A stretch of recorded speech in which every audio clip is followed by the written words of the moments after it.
Before the fear begins, hit like and subscribe, don't miss the chills. Tell us where you're watching from, and brace yourself for stories so terrifying, they'll haunt your night. The hidden room in the baker's basement wasn't on any floor plan. It wasn't supposed to exist. But as I stood there, heart pounding, staring at the ajar door I'd just discovered, I knew my life was about to change forever. I'd been babysitting for the Bakers for months now. Their daughter, Emily, was a sweet kid, easy to look after. The house was in one of those affluent neighborhoods where the lawns are always perfect, and the cars in the driveways cost more than my college tuition. I never thought much about the family beyond our brief interactions. Mr. Baker was always polite, if a bit distant. Mrs. Baker was warm and chatty. They seemed normal, boring even. But normal people don't have hidden rooms filled with surveillance photos and cryptic documents. It started as a typical Thursday night. I arrived at 7 p.m., just as Mr. Baker was heading out. He gave me the usual instructions: bedtime at 8:30, snacks in the kitchen, call if I need anything. I nodded along, already thinking about the history paper I'd work on once Emily was asleep. The evening went smoothly. Emily and I played board games, then I tucked her in and read her a story. By 9 p.m., the house was quiet. I settled on the couch with my laptop, ready to dive into my essay on the French Revolution. That's when I heard it, a faint noise coming from the basement. At first, I thought it was just the house settling or the heating system kicking in. But it persisted, a soft mechanical whir that seemed out of place. I tried to ignore it, but curiosity got the better of me. Leaving my laptop on the couch, I made my way to the basement door. The noise grew louder as I descended the stairs, my hand trailing along the cool concrete wall. The basement was finished with plush carpeting and recessed lighting. A large TV dominated one wall, surrounded by plush leather couches. A pool table stood in the corner. Everything screamed wealth and comfort. But the noise wasn't coming from any of that. It was emanating from behind a bookshelf tucked in the far corner. As I approached, I noticed something odd, a thin line of light peeking out from behind the shelf. My heart rate picked up. I ran my fingers along the edge of the bookcase, feeling for anything unusual. There, a small indentation. I pressed it, and the bookshelf swung open with a soft click. Behind it was a door, slightly ajar. The whirring noise was clear now, coming from within. I hesitated, my hand on the door handle.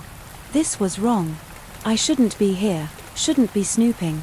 But my curiosity overwhelmed my better judgment. I pushed the door open.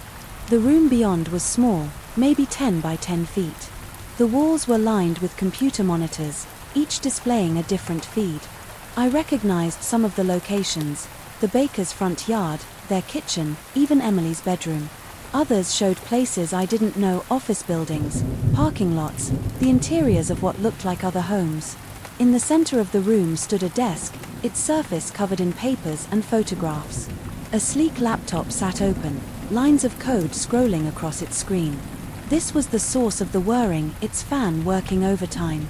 My breath caught in my throat as I approached the desk. The photos were a mix of surveillance shots and more personal images. I recognized Mr. Baker in many of them, but he looked different, harder. In some, he was speaking with men in suits. In others, he was handling what looked like large sums of cash. The documents were even more disturbing: financial records, transcripts of phone conversations, detailed schedules of people's daily routines. None of it made sense, but the pit in my stomach told me it was nothing good. I picked up one of the photos, my hands shaking. It showed Mr. Baker shaking hands with a man whose face I'd seen on the news, a businessman who'd been arrested last year for fraud and money laundering. The sound of a car door slamming made me jump. I dropped the photo, my heart leaping into my throat. Footsteps on the front porch. Keys jingling in the lock. They were home early. Panic surged through me. I had to get out of here, had to pretend I'd never seen any of this. I rushed out of the hidden room, pulling the door shut behind me. The bookshelf swung back into place with a soft thud. I raced up the stairs, taking them two at a time. I could hear voices now, Mr. and Mrs. Baker in the foyer. I burst into the living room, diving for the couch where I'd left my laptop. The front door opened just as I settled into position, my computer on my lap, trying to look as if I'd been there all along. My heart was pounding so hard. I was sure they'd hear it. "Oh, hello there," Mrs. Baker's voice rang out, cheerful as ever. "How was Emily?" I looked up, forcing a smile. "She was great," I said, proud of how steady my voice sounded. "Went to bed without any fuss."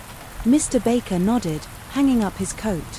His eyes met mine, and for a moment, I thought I saw something there, a flicker of suspicion. Perhaps, but it was gone so quickly I might have imagined it. "Thanks for staying late," he said. "We got caught up at the charity event." I nodded, gathering my things. Every movement felt exaggerated, as if my body was screaming out my guilt. "No problem at all," I managed. "I got some studying done." As I made my way to the door, Mrs. Baker handed me my payment, a crisp $100 bill. "See you next week," she asked. I hesitated for a fraction of a second. Could I come back here, knowing what I knew? But refusing would look suspicious. "Of course," I said, plastering on another smile. "Have a good night." The cool night air hit me as I stepped outside, and I gulped it down gratefully. My car was parked at the curb, and I forced myself to walk to it at a normal pace. Don't run, I told myself. Act natural. Once inside, I locked the doors and sat there, hands gripping the steering wheel. My mind was racing, trying to process what I had seen. Who were the Bakers, really? What was Mr. Baker involved in? I started the engine, desperate to put distance between myself and that house. As I pulled away from the curb, I glanced in my rearview mirror. Mr. Baker stood in the doorway, watching me leave. The porch light cast shadows across his face, making him look sinister and unfamiliar. I drove home on autopilot, my thoughts a chaotic whirl. What was I supposed to do with this information? Go to the police? But with what evidence? I had nothing but my word, and who would believe a college student babysitter over a respected businessman? When I got home, I double-checked all the locks on my apartment door. I knew I was being paranoid, but I couldn't shake the feeling of being watched. I sat on my bed, hugging my knees to my chest, and tried to think rationally. Maybe there was an innocent explanation. Maybe Mr. Baker was some kind of private investigator, and this was all for a case. But deep down, I knew that wasn't true. The cash, the shady meetings, the extensive surveillance, it all pointed to something illegal. I barely slept that night, tossing and turning as my mind conjured up increasingly terrifying scenarios. By morning, I'd decided. I couldn't go back to that house. I'd call Mrs. Baker, make up some excuse about my class schedule changing. It wasn't ideal, but it was better than walking back into what felt like a lion's den. But as I reached for my phone, it buzzed with an incoming text. My blood ran cold as I read the message from an unknown number. Enjoyed your little exploration last night. Let's talk. Come to the house at 2 p.m.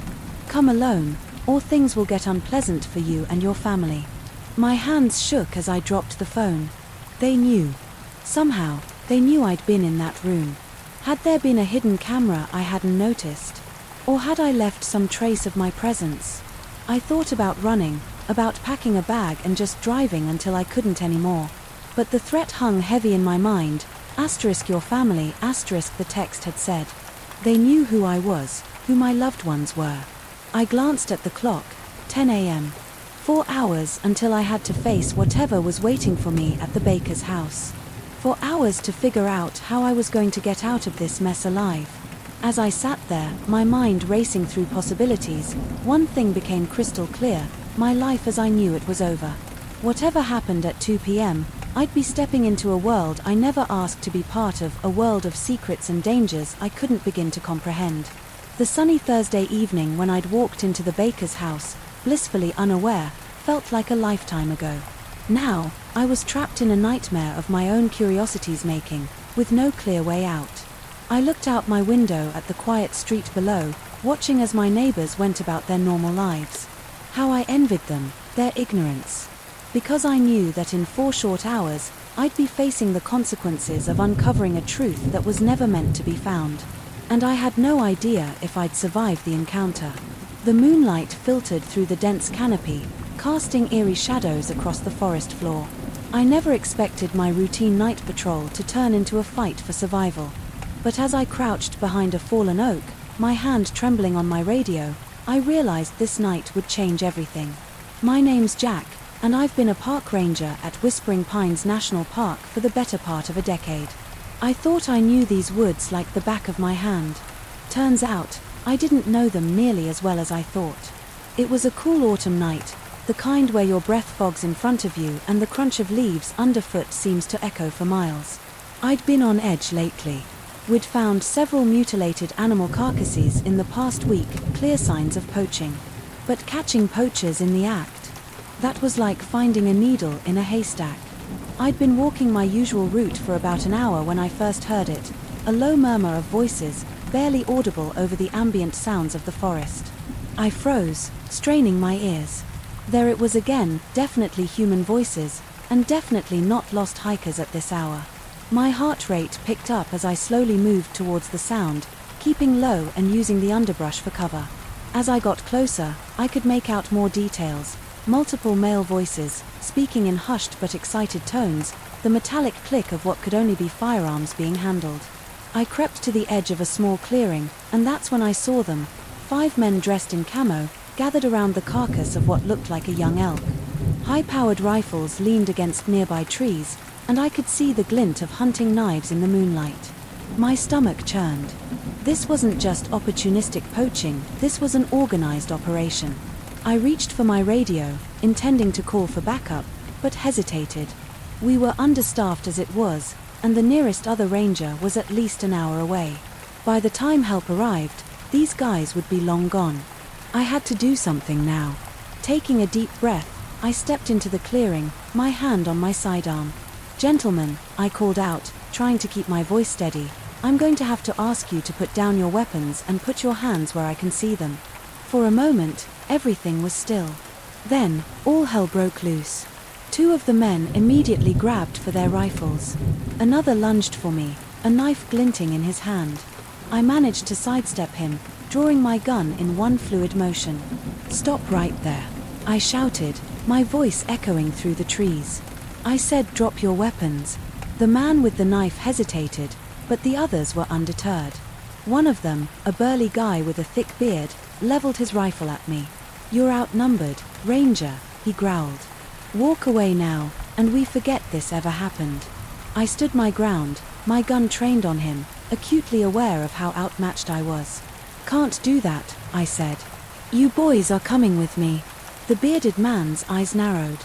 "Have it your way," he said, and fired. The shot went wide, splintering the trunk of a tree just inches from my head. I dove for cover behind a large boulder, my heart pounding in my ears. This was bad. This was very, very bad. I could hear them spreading out, trying to flank me. I risked a glance around the edge of the boulder and barely pulled back in time as another shot ricocheted off the rock face. "Come on out, Ranger," one of them called. "We just want to talk." "Yeah, right." I knew full well that if I showed myself, I was as good as dead. These men had too much to lose to leave any witnesses. I fumbled for my radio, keeping my gun trained on the direction of their voices. "This is Ranger Collins," I whispered urgently. "I need immediate backup at Sector 7. Armed poachers." Shots fired. I repeat, shots fired.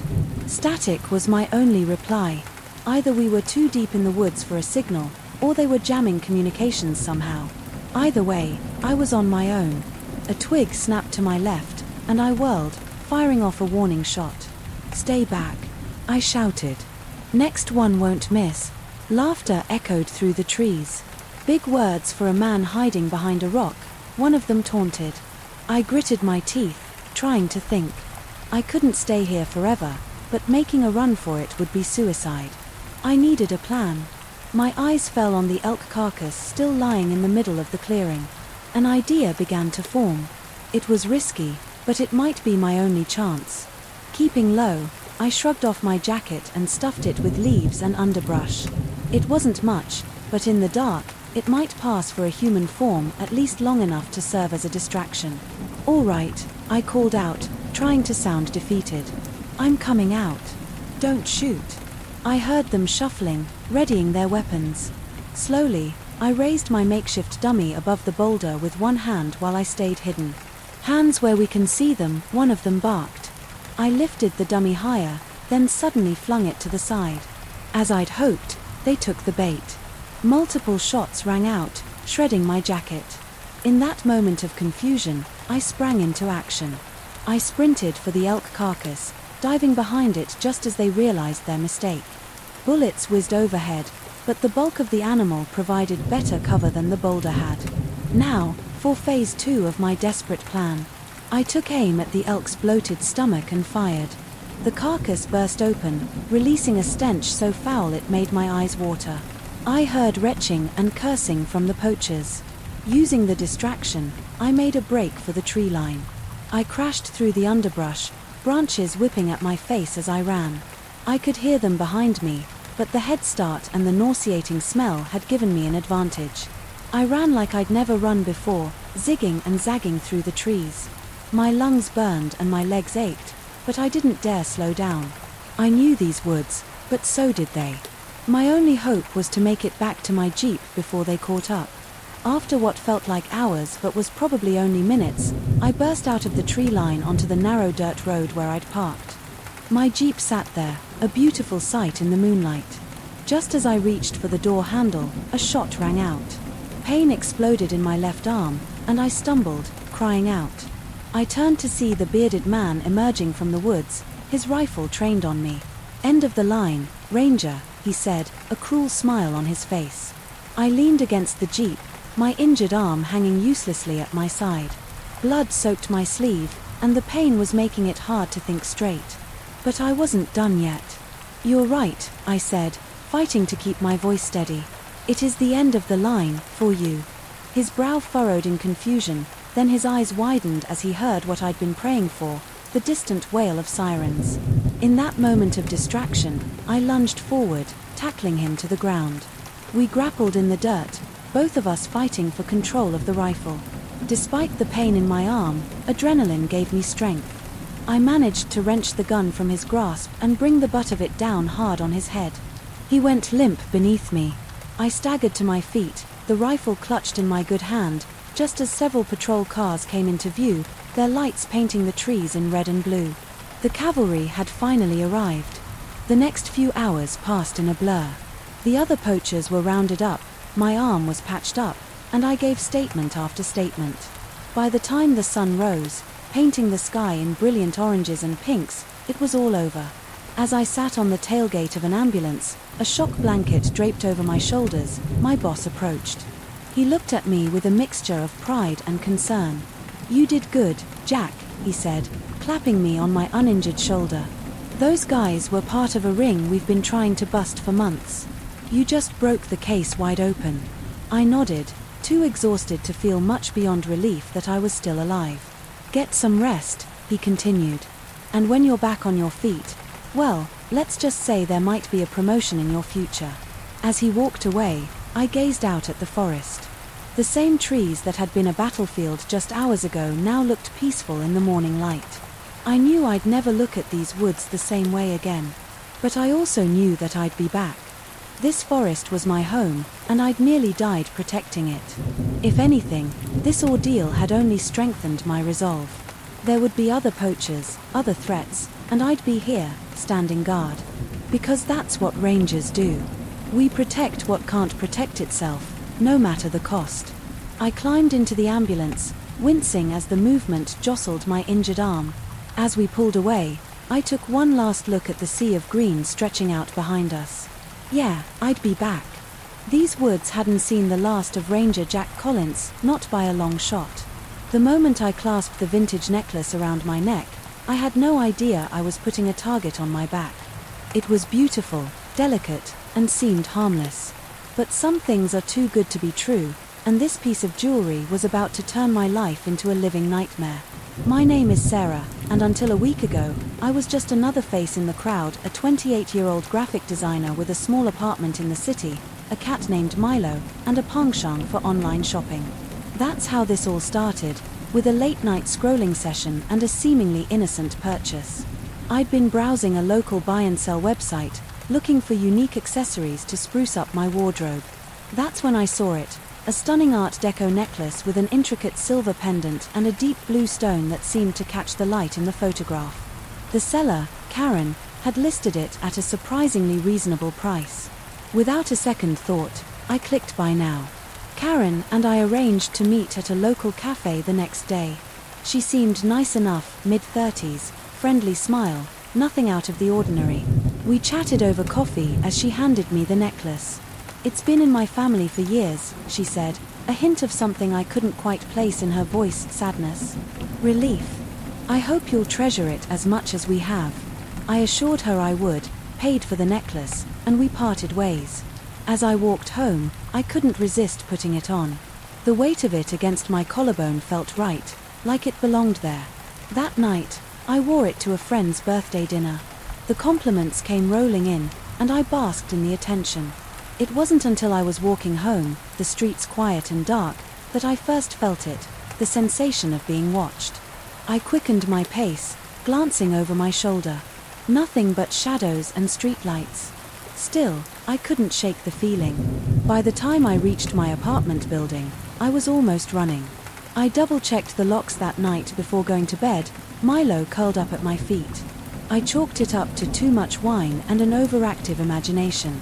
The next morning, everything seemed normal. I got ready for work, absent-mindedly putting on the necklace again.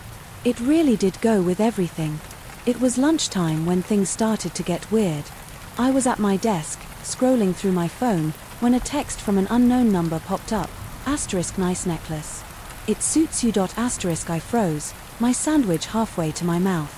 I looked around the office, but everyone was engrossed in their own work. With shaking fingers, I typed back, *who is this? The reply came almost instantly, *a friend. For now. I put my phone down, my appetite gone. It had to be a mistake, a wrong number. But the pit in my stomach told me otherwise. That evening, I couldn't concentrate on anything. I kept touching the necklace, wondering if I should take it off. But that was crazy, right? It was just a necklace. I was being paranoid. I was about to go to bed when I heard it, a soft scratching at my front door. Milo's ears perked up, and he let out a low growl. "Hello," I called out, my voice sounding small in the quiet apartment. No answer, but the scratching continued. I approached the door on tiptoe, heart pounding. The peephole showed an empty hallway. I don't know what possessed me to do it, but I opened the door. There, on the welcome mat, was a single red rose and a note, * it belonged to me first. "I'll be coming for it. *. I slammed the door shut, locked it, and slid down to the floor, my back against the wood. Milo came over, butting his head against my hand. I scratched his ears absently, my mind racing. What had Karen gotten me into? I barely slept that night, jumping at every sound. By morning, I had convinced myself I was overreacting. I needed answers, and there was only one person who could give them to me. I called Karen, but the number was disconnected. Frustrated, I decided to go to the cafe where we'd met, hoping the staff might remember her or have some information. As I approached the cafe, I saw her, Karen, sitting at an outside table, looking nervous. Relief flooded through me. Finally, some answers. "Karen," I called out, quickening my pace. She looked up, her eyes widening in fear.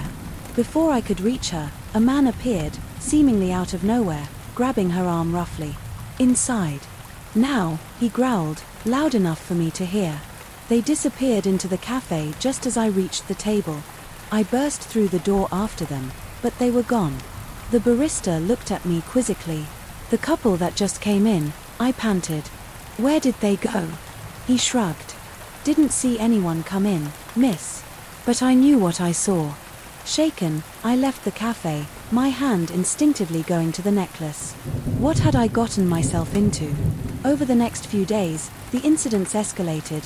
More texts from unknown numbers, unmarked packages left at my door containing old photographs of the necklace on different women, a man in a dark coat following me home from work. I was a nervous wreck. I considered going to the police, but what would I tell them? That I was being stalked because of a necklace I bought online. They'd laugh me out of the station. I tried to distract myself with work, but I couldn't focus. My colleagues noticed, asking if I was okay. I brushed off their concerns with vague excuses about not sleeping well. It was Friday night when everything came to a head. I was working late, trying to catch up on projects I'd fallen behind on. The office was empty, the only sound the hum of my computer and the ticking of the wall clock. A noise in the hallway made me jump, footsteps, slow and deliberate, approaching my office. My heart raced as I watched the door handle turn slowly. The door swung open, revealing a man I'd never seen before, tall, well-dressed, with cold eyes that immediately fixed on the necklace at my throat. "At last," he said, his voice smooth but menacing. "I've been looking for that for a very long time," he said. I stood up, putting the desk between us. "Who are you? What do you want?" He smiled, but it didn't reach his eyes. "My name is Robert, and I want what's mine." He took a step forward, and I edged toward the window. "The necklace isn't yours. I bought it fair and square." Robert laughed, a chilling sound. "Oh, my dear, nothing about this has been fair. That necklace has a long and bloody history. It's brought nothing but misfortune to its wearers. And now, it's time for it to come home." As he spoke, he reached into his jacket. My blood ran cold as he pulled out a gun. "Now," he said calmly, "I'm going to need you to hand that over." Slowly. My mind raced. The necklace suddenly felt heavy, like it was choking me. With trembling fingers, I reached for the clasp. Just then, the office door burst open again. Karen rushed in, breathless. "Sarah, don't." Robert whirled, his gun now trained on Karen. "You," he snarled. "I should have known you'd show up." Karen's eyes darted between Robert and me. "Sarah, listen to me. The necklace is more than just jewelry. It's a key to something powerful and dangerous. That's why he wants it." Robert's face contorted with rage. "Shut up," he shouted, his composure cracking. In that moment of distraction, I acted on instinct. I grabbed the heavy paperweight from my desk and hurled it at Robert. It struck his hand, sending the gun clattering to the floor. Karen lunged for the weapon while I ran for the door. I could hear them struggling behind me as I raced down the hallway to the stairs. My feet pounded against the steps as I descended, my breath coming in ragged gasps. I burst out of the building into the cool night air, not daring to look back. I ran without direction, just needing to put distance between myself and what I'd left behind. After what felt like hours but was probably only minutes, I found myself in a small park. I collapsed onto a bench, my hand going to the necklace. I wanted nothing more than to rip it off and throw it away, but something stopped me. Karen's words echoed in my mind, *a key to something powerful and dangerous. As my breathing slowed, I heard footsteps approaching. I tensed, ready to run again, but it was Karen who emerged from the shadows, looking disheveled but unharmed. "It's okay," she said, holding up her hands. "He's gone, for now." I sagged with relief. "What's going on, Karen? What asterisk is asterisk this thing?" I touched the necklace. She sat down beside me with a heavy sigh. "It's a long story, one that goes back centuries. That necklace, it's not just a piece of jewelry. It's a key to an ancient vault hidden somewhere in this city. A vault that contains artifacts of immense power." I stared at her, trying to process this information. "And Robert? He's part of an organization that's been searching for the key for generations. They'll stop at nothing to get it." I shook my head, overwhelmed. "Why me? Why did you sell it to me?" Karen looked at me, her eyes sad. "I thought I could hide it in plain sight. I'm sorry, Sarah. I never meant for you to get caught up in this." We sat in silence for a moment, the weight of her words settling over us. Finally, I stood up. "So, what do we do now?" Karen stood too, a determined look on her face. "Now, we find the vault before they do. And we make sure whatever's inside never falls into the wrong hands." As we walked out of the park, the necklace seemed to pulse against my skin, as if alive with possibility. I realized that my life had changed irrevocably. The normal, mundane existence I'd known was gone. In its place was a world of secrets, danger, and untold power. And somehow, I was now at the center of it all because of a necklace I'd bought on a whim. Life's funny like that sometimes. One small decision, and suddenly you're in the middle of a centuries-old conflict, with the fate of powerful artifacts resting on your shoulders. But as terrifying as it was, a small part of me was exhilarated. For the first time in my life, I felt like I was part of something bigger than myself. And so, with Karen by my side and a target on my back, I stepped into the night, ready to face whatever came next. After all, I had a vault to find. The moment I saw Nurse Samantha slip those vials into her pocket, I knew my quiet night shift had just become a waking nightmare. What I didn't know was that it would be the longest night of my life, and I might not make it to morning. My name's Mike, and I've been working as a janitor at St. Andrew's Hospital for almost a year now. Night shift isn't glamorous, but it pays the bills and keeps me out of trouble. Or at least it used to. It was just past 3 a.m., that dead time of night when even the hospital seems to hold its breath. I was making my usual rounds, mop in hand, nodding to the occasional nurse or orderly. The smell of disinfectant hung in the air, mixing with the underlying scent of sickness that never quite goes away in places like this. I just turned the corner onto the 3rd floor when I saw her, Nurse Samantha, a big woman with a reputation for being tough as nails. She was standing by the supply closet. Nothing unusual there, except for the way she kept glancing over her shoulder, her movements jerky and nervous. Curiosity got the better of me. I hung back, pretending to be very interested in a particularly stubborn floor stain. From the corner of my eye, I watched as Samantha fumbled with the closet lock, slipped inside, and emerged moments later with her hand suspiciously full. My heart skipped a beat as I saw her quickly pocket several vials of what I was pretty sure weren't aspirin. I'd seen enough TV to know what was going on here, but seeing it in real life, that was something else entirely. I must have made a noise, or maybe she just sensed someone watching, because her head snapped up, and her eyes locked onto mine. For a moment, we just stared at each other. Then, without a word, she turned and walked briskly down the hall. I stood there, frozen, my mind racing.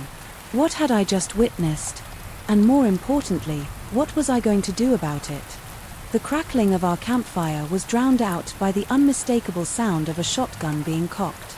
In that moment, I realized our peaceful camping trip had just become a fight for survival. My name's Sam, and what started as a weekend getaway with my closest friends turned into the most terrifying experience of our lives. Looking back, I still can't believe we made it out alive. It was supposed to be a perfect trip. Me, my best friend Tom, his girlfriend Sarah, and our mutual friend Jake had been planning this camping excursion for months. We'd found a secluded spot deep in the national forest, far from the usual tourist trails, the kind of place where you could really disconnect from the world and immerse yourself in nature. The first day was everything we'd hoped for, hiking through dense woods, setting up camp by a crystal-clear stream, and sharing stories around the fire as the stars came out. But by the second night, everything changed. It started with the noises.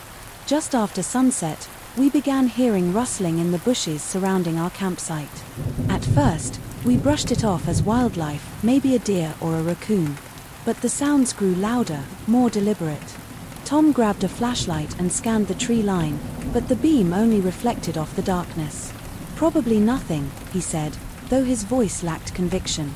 We tried to laugh it off, but the unease lingered. Then came the voices. Faint at first, like whispers carried on the wind. We couldn't make out the words, but the tone was unmistakable, menacing. Sarah clutched Tom's arm, her eyes wide. "Did you hear that?" she asked, her voice trembling. We all had.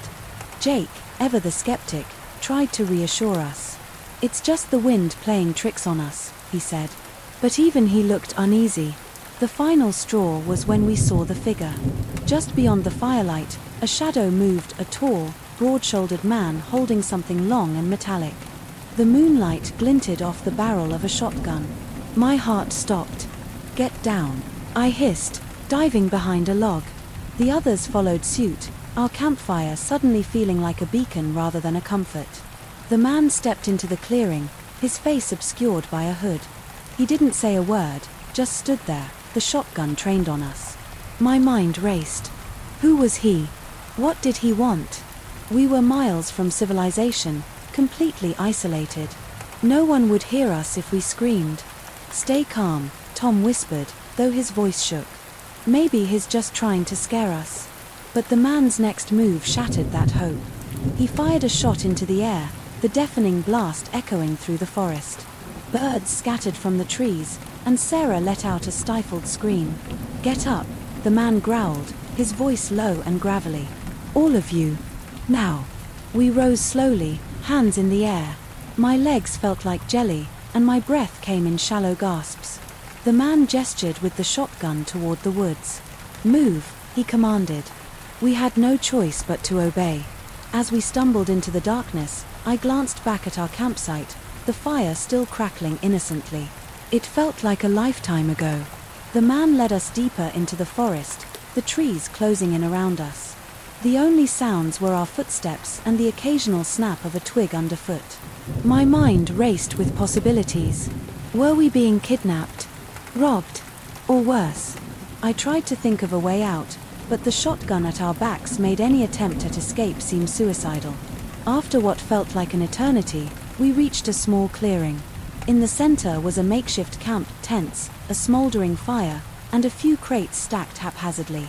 2 more men emerged from the shadows, their faces hard and unreadable.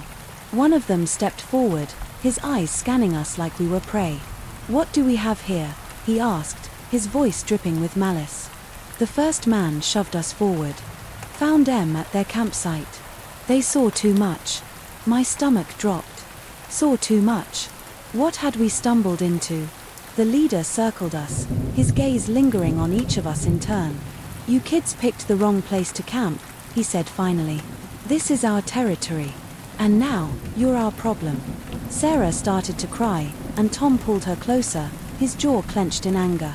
Jake, usually the calm one, looked like he was about to bolt. I knew we had to do something, but what? The men were armed, and we were outnumbered. The leader leaned in close, his breath hot on my face. You're going to tell us everything you saw. And if we don't like what we hear. He didn't finish the sentence, but the implication was clear. My mind raced. We hadn't seen anything, just shadows and whispers. But these men didn't seem like the type to take chances. As the leader began to interrogate us, I noticed something out of the corner of my eye, a faint glow in the distance. It was faint, but it was there, a light, maybe from a cabin or a ranger station. If we could just distract them long enough to make a run for it.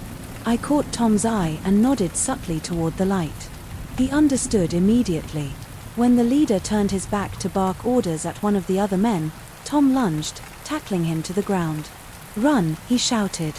The chaos that followed was a blur. Sarah and Jake bolted toward the light, and I was right behind them. Shots rang out, but we didn't stop. Branches whipped at our faces, and the uneven terrain threatened to trip us at every step, but we kept going. By some miracle, we reached the source of the light, a ranger's cabin. The ranger, startled by our sudden appearance, grabbed his rifle and called for backup.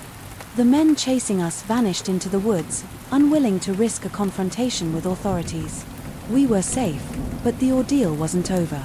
The ranger contacted the police, and a massive search was launched. It turned out the men were part of a drug operation using the forest as a base. Our camping trip had inadvertently led to their downfall. As we sat in the ranger's cabin, wrapped in blankets and sipping hot cocoa, I couldn't help but feel a strange mix of relief and disbelief.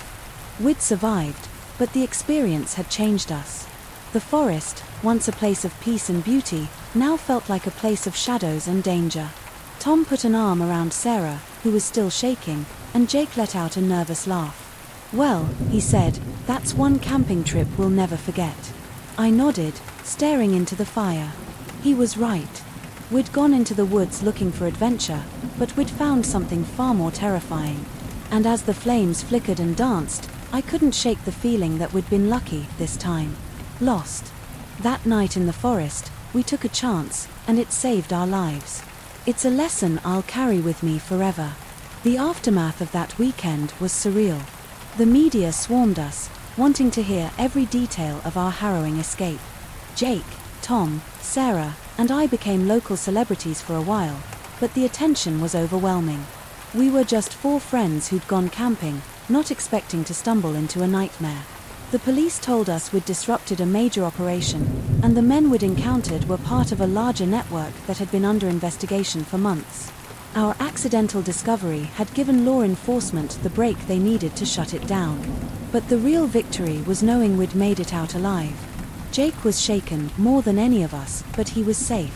He told us later that the men had kept him tied up in a makeshift shed, taunting him with threats of what they'd do if we tried anything. He'd been convinced he wasn't going to make it out of there. When the police stormed the camp and found him, he said it was like waking up from a bad dream. For weeks after, I couldn't sleep without hearing the sound of that shotgun blast or seeing the cold, calculating eyes of the leader. Sarah had nightmares too, and Tom became hypervigilant, always checking over his shoulder. Jake, though, seemed the most changed. He'd always been the carefree one, the joker of the group, but after that night, he became quieter, more serious. It was like the experience had stripped away a layer of innocence we didn't even know we had. We tried to go back to our normal lives, but it wasn't easy. Every time I heard a rustling in the bushes or a sudden noise, my heart would race. Camping was off the table for a long time. None of us could even think about setting foot in the woods again. But as time passed, the sharp edges of the memory began to dull. We started to heal, leaning on each other for support. A year later, we decided to go camping again. Not in the same forest, of course, none of us were ready for that, but somewhere safe, somewhere familiar. It was a way of reclaiming something we'd lost, of proving to ourselves that we wouldn't let fear dictate our lives. That trip was different, though. We stayed closer to civilization, and we made sure to tell people exactly where we were going. We even brought a satellite phone, just in case. Sitting around the campfire that night, roasting marshmallows under the stars, I felt a sense of peace I hadn't felt in a long time. We didn't talk about what had happened, we didn't need to. It was enough to be together, to know we'd made it through the worst and come out stronger on the other side. Looking back, I realize how close we came to losing everything. But we didn't. We fought, we survived, and we came out of it with a bond that can't be broken. That weekend changed us, but it didn't break us. And if there's one thing I've learned, it's that no matter how dark things seem, there's always a way out. You just have to be willing to take the chance. So, here's to second chances, to friendship, and to the strength we never knew we had. And here's to never, ever camping in the middle of a weapons smuggling operation again. Some lessons, you only need to learn once. I felt a strange mix of relief and exhaustion. The adrenaline that had kept me going was fading, leaving me drained and shaky. The police assured me they would handle it, but I knew this wasn't over. Mark wasn't the type to give up easily. Still, for the first time in months, I felt like I had a chance to reclaim my life, to breathe freely again. The next few days were a blur. I filed a restraining order, changed my routines, and leaned heavily on Sarah and a few close friends who rallied around me. The police did pick Mark up for questioning, but without concrete evidence of physical harm, they could only hold him for so long. He was released with a warning, and though the restraining order kept him from contacting me directly, I could feel his presence lingering like a shadow. I started therapy soon after, determined to understand how I'd fallen into the same pattern with Mark that I had with Jake. My therapist helped me see that it wasn't about me being weak or naive, it was about how abusers like Mark and Jake operate. They're experts at manipulation, at making you feel special and loved until they've got you hooked. Then, slowly, they start to chip away at your confidence, your independence, your sense of self. By the time you realize what's happening, you're so deep in the fog that it's hard to see a way out. But I was determined to find my way out. I threw myself into rebuilding my life. I reconnected with friends I'd lost touch with, picked up hobbies I'd abandoned, and focused on my career. It wasn't easy. There were nights when I'd wake up in a cold sweat, convinced I'd heard Mark's voice or seen his face in the crowd. But with time, those moments became less frequent. I started to feel like myself again, stronger and more aware of my worth. Months passed, and though I still carried the scars of what I'd been through, I no longer felt like a victim. I was a survivor. And then, one day, I got the news. Mark had been arrested. Apparently, I wasn't the only one he'd been harassing. Another woman had come forward with a similar story, and this time, there was enough evidence to press charges. It was a bittersweet victory. I was relieved he couldn't hurt anyone else, but I couldn't help feeling a pang of sadness for the woman who'd endured what I had. Now, as I sit here writing this, I'm struck by how far I've come. That broken coffee maker, the one I cursed that Tuesday morning, turned out to be a blessing in disguise. It led me to a nightmare, yes, but it also led me to my own strength. I learned that love shouldn't come with conditions or control. It shouldn't make you feel small or afraid.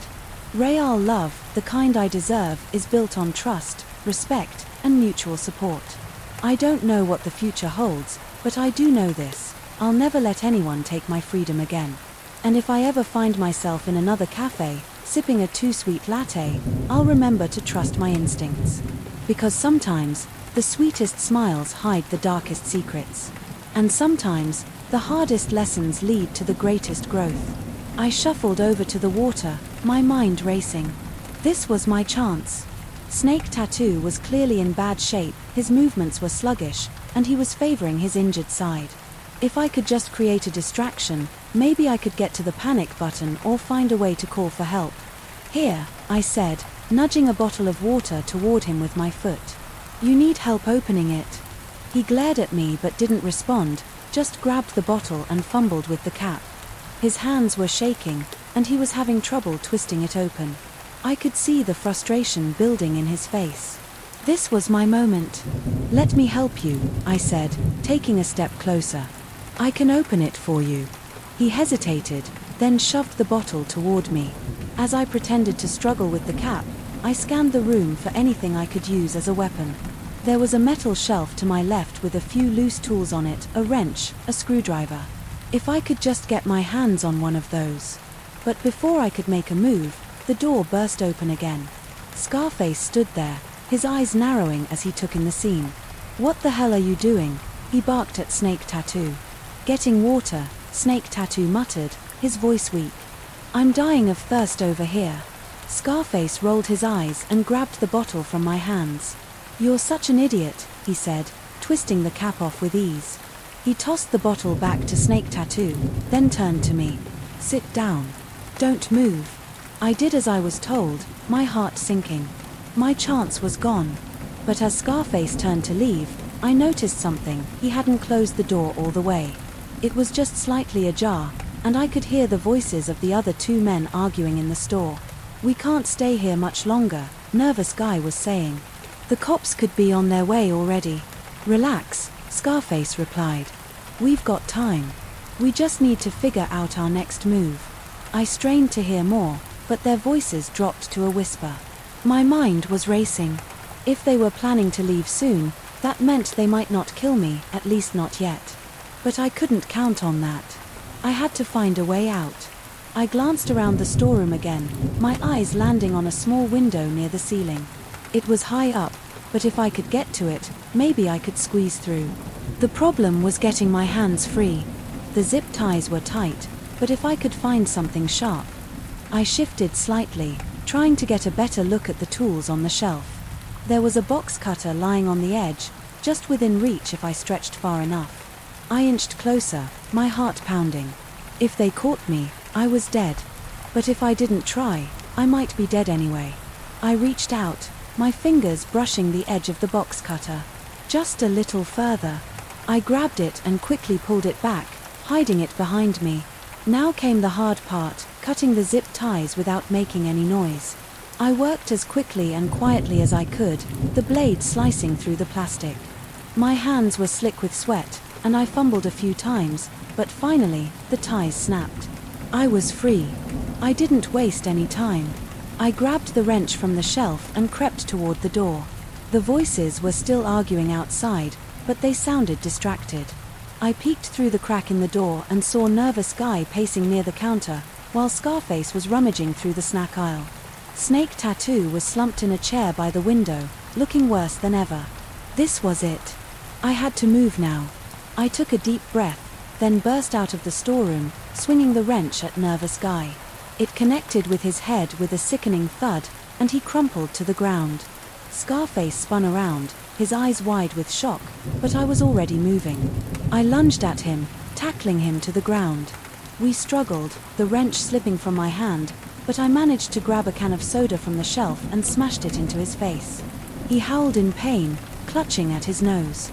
I scrambled to my feet and ran for the counter, my hand slamming down on the panic button. The alarm blared, and I could hear Scarface cursing behind me. I didn't look back. I grabbed the phone and dialed 911, my voice shaking as I shouted for help. The next few minutes were a blur. Scarface tried to make a run for it, but he was too slow.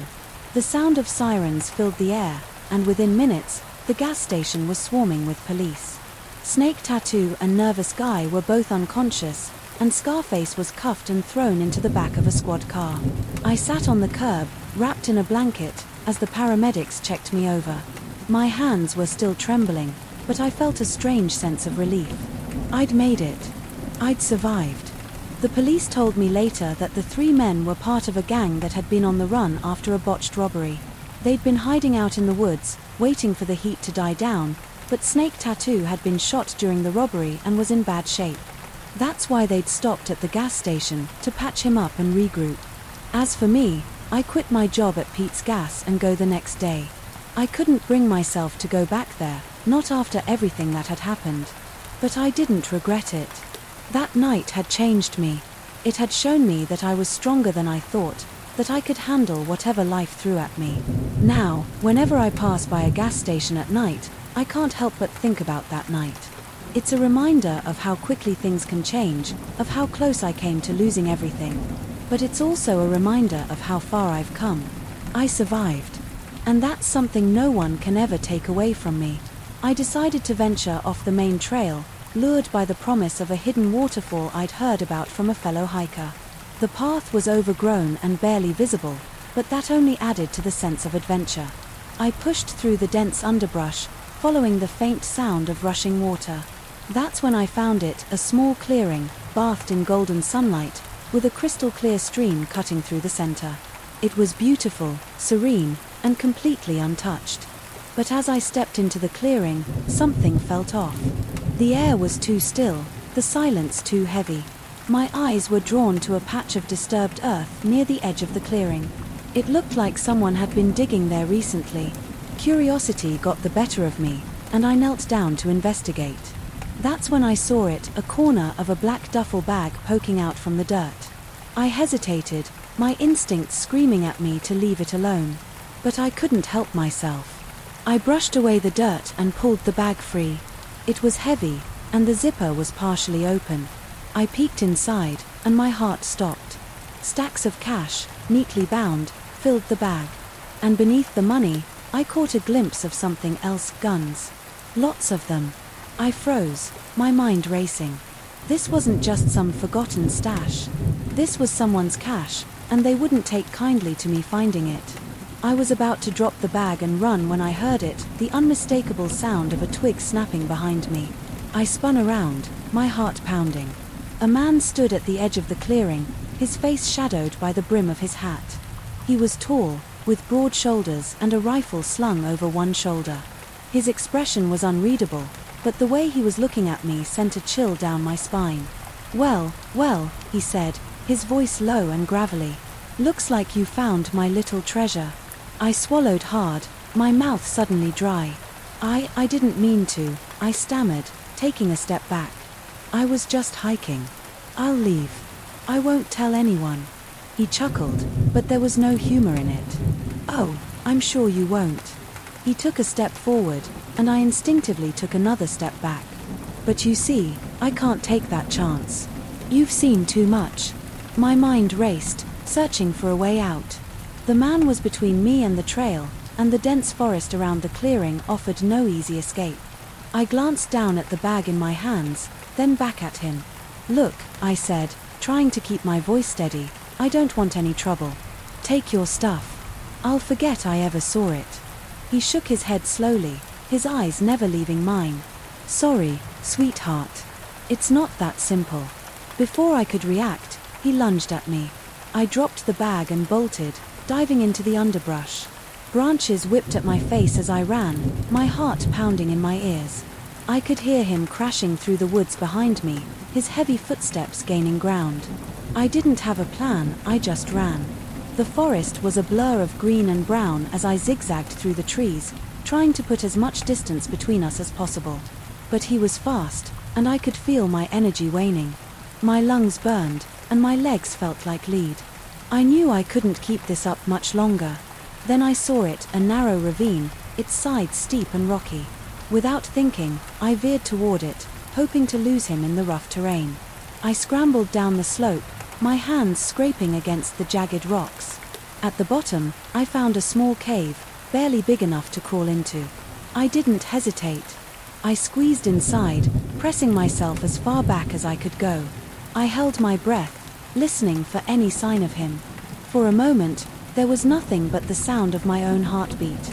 Then I heard it, his voice, echoing through the ravine. "You can't hide forever," he called, his tone mocking. "I'll find you, and when I do, you'll wish you'd stayed in that clearing." I clenched my fists, trying to steady my breathing. I couldn't stay here forever. Eventually, he'd find me, or I'd run out of air. I needed a plan. As quietly as I could, I felt around the cave, searching for anything I could use as a weapon. My fingers closed around a sharp rock, and I gripped it tightly. It wasn't much, but it was better than nothing. Hours passed, or maybe it was just minutes. Time seemed to stretch and warp in the darkness. I could hear him moving around outside, his footsteps crunching on the gravel. He was close, too close. Then, suddenly, there was silence. I strained my ears, listening for any sound. Had he given up? Or was he waiting for me to make a move? I didn't have time to wonder. A shadow fell across the entrance of the cave, and I saw his silhouette blocking the light. He crouched down, peering inside. "There you are," he said, his voice dripping with malice. "Come on out, sweetheart. Let's finish this." I didn't respond. My grip tightened on the rock, and I braced myself. If he came in after me, I'd have one chance, one shot to defend myself. He reached into the cave, his hand groping blindly. I waited until his arm was fully extended, then I struck. I slammed the rock down on his wrist with all my strength. He howled in pain, jerking his arm back. I didn't hesitate. I scrambled out of the cave, shoving past him as he stumbled backward. I didn't look back. I ran, my legs pumping as I climbed out of the ravine and back into the forest. I could hear him cursing behind me, but I didn't stop. I ran until my lungs felt like they were on fire, until my legs gave out and I collapsed against a tree. I stayed there for what felt like hours, listening for any sign of him. But the forest was silent. He was gone. When I finally found the strength to move, I made my way back to the main trail. It took me hours to reach the trailhead, and by the time I did, the sun was setting. I flagged down a passing ranger and told him everything. The next few days were a blur of police interviews and search parties. They found the clearing, the duffel bag, and evidence of the man's presence. But they never found him. He'd vanished into the wilderness, leaving no trace. I never went back to that part of the Cascades. The memory of that day still haunts me, a reminder of how quickly things can go wrong. But it also taught me something about myself, that I'm stronger than I ever thought possible. That even in the face of danger, I can fight back. Now, whenever I hike, I stick to the main trails. And I always carry a whistle.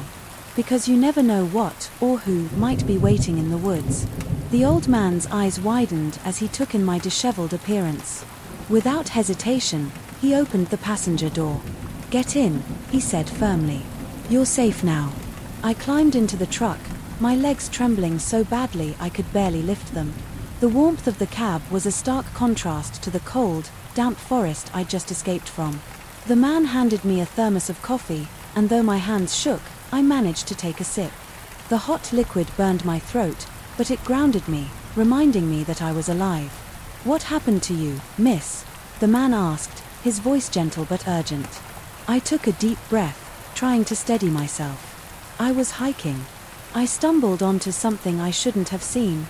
There were men, with guns. They chased me. I've been running all night. The man's face hardened. "We need to get you to the authorities. Hold on tight." He drove quickly but carefully, keeping an eye on the rearview mirror as if expecting someone to follow us. I kept glancing out the window, half expecting to see those men emerge from the trees. But the road remained empty, and the forest grew quieter with every mile. When we reached the small town at the base of the mountain, the man pulled up to the local sheriff's office. He helped me out of the truck and walked me inside, his hand steadying me as I stumbled. The sheriff, a middle-aged woman with sharp eyes and a no-nonsense demeanor, took one look at me and sprang into action. "Get her some water and a blanket," she barked at one of her deputies. Then she turned to me. "What's your name, honey?" "Sarah," I managed to say. "Sarah Collins." "Okay, Sarah. You're safe now. Tell me everything." I did. I told her about the clearing, the crates, the weapons, and the men who had chased me through the woods. The sheriff listened intently, her expression growing grimmer with every word. When I finished, she nodded and picked up the phone. "This is Sheriff Daniels. I need to speak to the FBI. Now." The next few hours were a blur. FBI agents arrived, along with a search and rescue team. They questioned me repeatedly, trying to piece together every detail of what I'd seen. I gave them descriptions of the men, the layout of the clearing, and the direction I'd run. They assured me they'd find the site and deal with the men, but I couldn't shake the fear that they were still out there, waiting for me.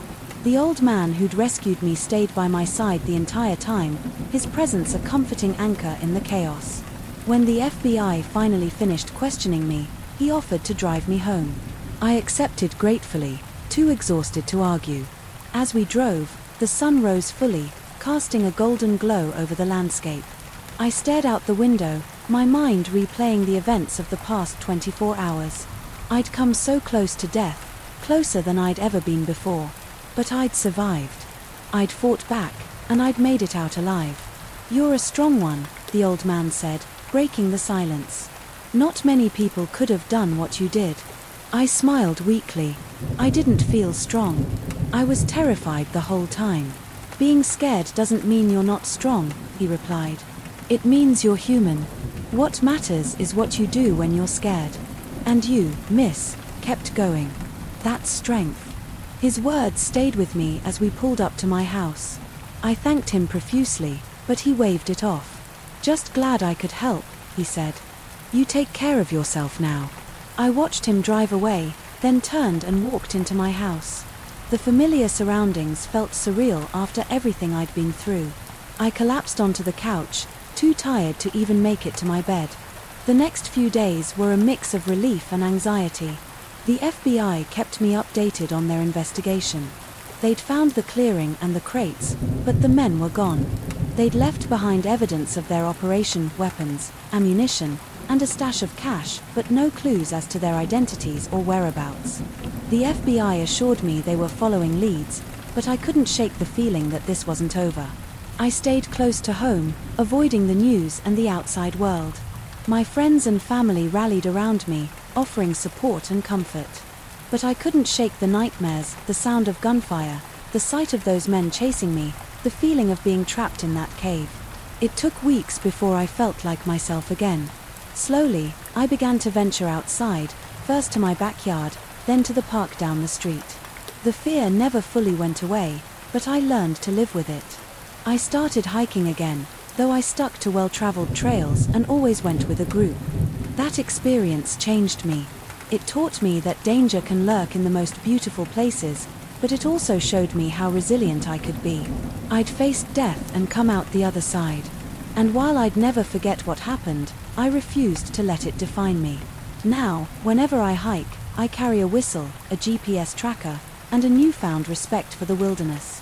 And I always remember the old man's words, "Being scared doesn't mean you're not strong. It's what you do when you're scared that matters." And I kept going. I hesitated, my hand trembling as it hovered over the doorknob. The voice outside sounded desperate, but something about it felt off. It was too quiet, too measured, like someone trying to sound harmless. My mind raced back to the old man's warning, "Don't open the door for nobody." "I can't help you," I said firmly, my voice shaking despite my best efforts. "Go to the office. The clerk can call for help." There was a pause, and then the voice came again, softer this time, almost pleading. Please. They're after me. I just need a place to hide. My stomach churned. What if someone really was in danger? What if I was turning away someone who needed help?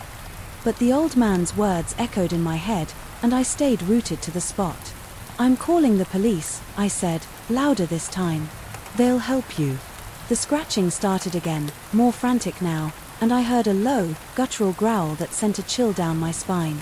That wasn't human. I backed away from the door, my heart pounding in my chest. Whatever was out there, it wasn't just a person in trouble. I grabbed my phone and dialed 911, my fingers fumbling over the numbers. The line rang once, twice, and then a dispatcher answered. 911, what's your emergency? I'm at the Stardust Motel, room 13, I said, my voice barely above a whisper. There's someone or something outside my door. I think they're trying to get in. The dispatcher's voice was calm but urgent. Stay where you are, sir. Lock your door and don't open it for anyone. Help is on the way. I nodded, even though she couldn't see me, and ended the call. The scratching had stopped, but I could hear faint footsteps outside, pacing back and forth. My mind raced with possibilities. Was it an animal? A person? Something worse? I grabbed the lamp from the nightstand, yanking the cord out of the wall. It wasn't much of a weapon, but it was better than nothing. I pressed myself against the wall beside the door, clutching the lamp like a club, and waited. The minutes dragged on, each one feeling like an eternity. The footsteps outside stopped, and for a moment, there was silence. Then, without warning, the door rattled violently, as if someone or something was trying to force it open. I stifled a scream, my knuckles white as I gripped the lamp. The rattling stopped as suddenly as it had started, and I heard a low, guttural laugh. You can't hide forever, the voice said, no longer pretending to be human.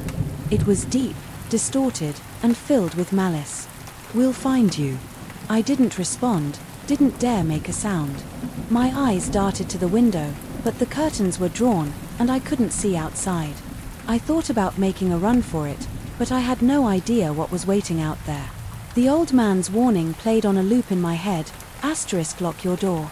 Don't open it for nobody. *. Finally, after what felt like hours, I heard the distant wail of sirens.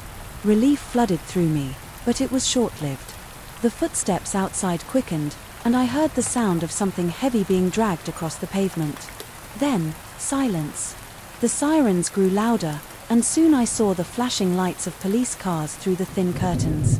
I waited until I heard voices outside, real, human voices, before I dared to move. I unlocked the door and peered out cautiously. 2 police officers stood in the parking lot, their flashlights sweeping the area. One of them spotted me and approached.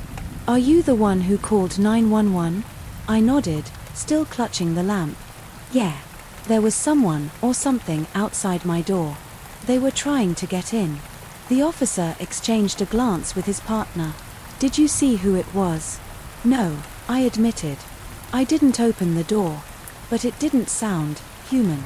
The officers didn't laugh or dismiss me, which only made me more uneasy. They searched the area but found nothing, no footprints, no signs of forced entry, nothing. It was as if whatever had been out there had vanished into thin air. We'll keep an eye on the area tonight, one of the officers said. But if you hear anything else, don't hesitate to call.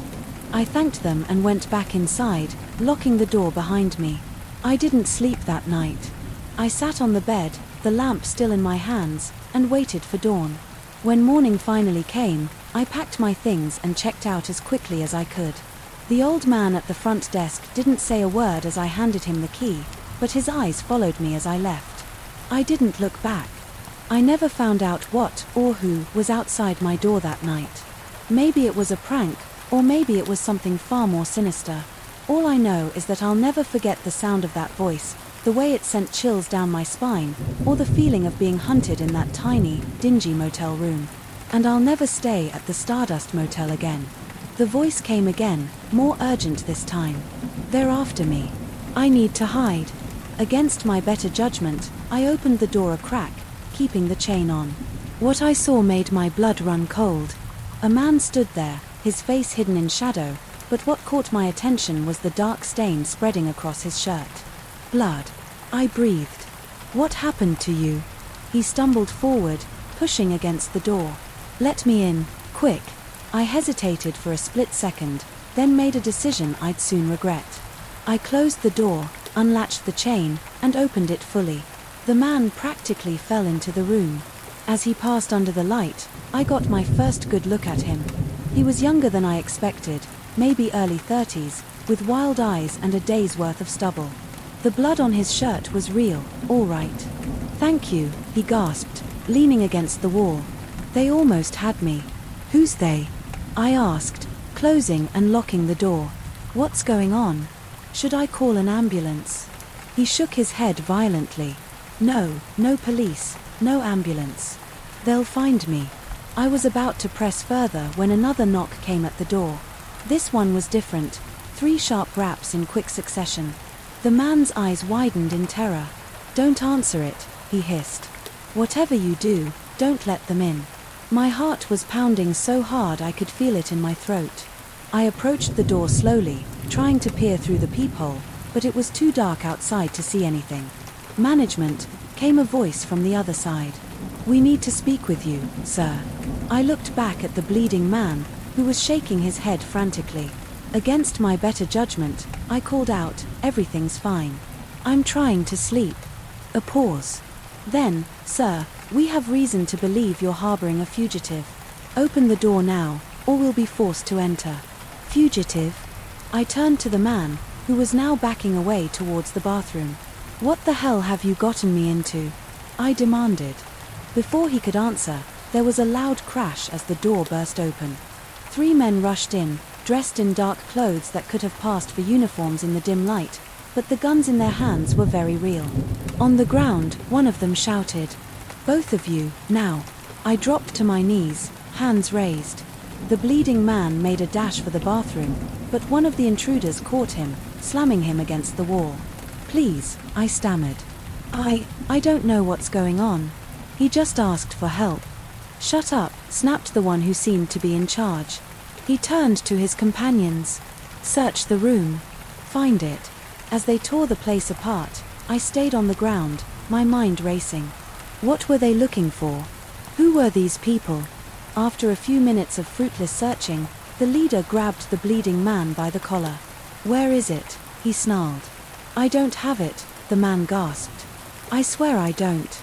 The leader backhanded him across the face. Don't lie to me. We tracked you here. Now, where's the package? Package? My eyes darted to my laptop bag. Oh, God. What if? One of the other men noticed my look. He grabbed the bag, dumping its contents onto the bed. Among my papers and cables tumbled out a small, wrapped parcel I'd never seen before. The leader's eyes lit up. Well, looks like our friend here made a delivery after all. The bleeding man sagged in defeat. I'm sorry, he muttered. I had no choice. The leader pocketed the package, then turned to me. As for you, I'm afraid you've seen too much. My blood ran cold. Wait, please, I begged. I don't know anything. I won't say a word, I swear. He seemed to consider for a moment, then nodded to one of his men. Bring them both. We'll let the boss decide what to do with them. As they zip-tied my hands and dragged me to my feet, my mind was reeling. How had a simple night at a motel turned into this nightmare? They marched us out to the parking lot, where a van with blacked-out windows was waiting. As they shoved us inside, I caught a glimpse of the motel office. The old man stood in the doorway, watching, his face impassive. Our eyes met for a brief moment, and I saw something there, regret, pity. Then the van door slammed shut, and we were plunged into darkness. The drive seemed to last forever. I lost all sense of direction as we wound through back roads, the van's suspension groaning with every bump and turn. Beside me, the bleeding man was silent, his breathing labored. Finally, we came to a stop.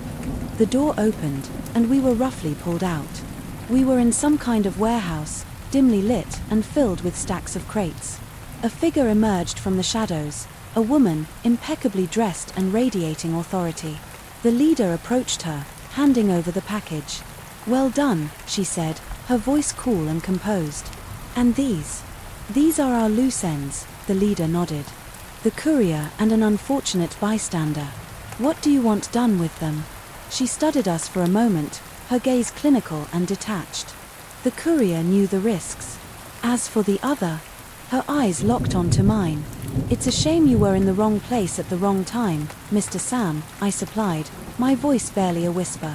"Mr. Sam," she continued, "you see, we can't afford any witnesses. Our operation is far too important." My mind raced, grasping for anything that might save me. "Wait," I blurted out. I have skills. I'm a salesman. I'm good with people, with logistics. I could be useful." She raised an eyebrow, intrigued. "Is that so? And you'd be willing to work for us, knowing what we're capable of?" I nodded frantically. "Yes, anything.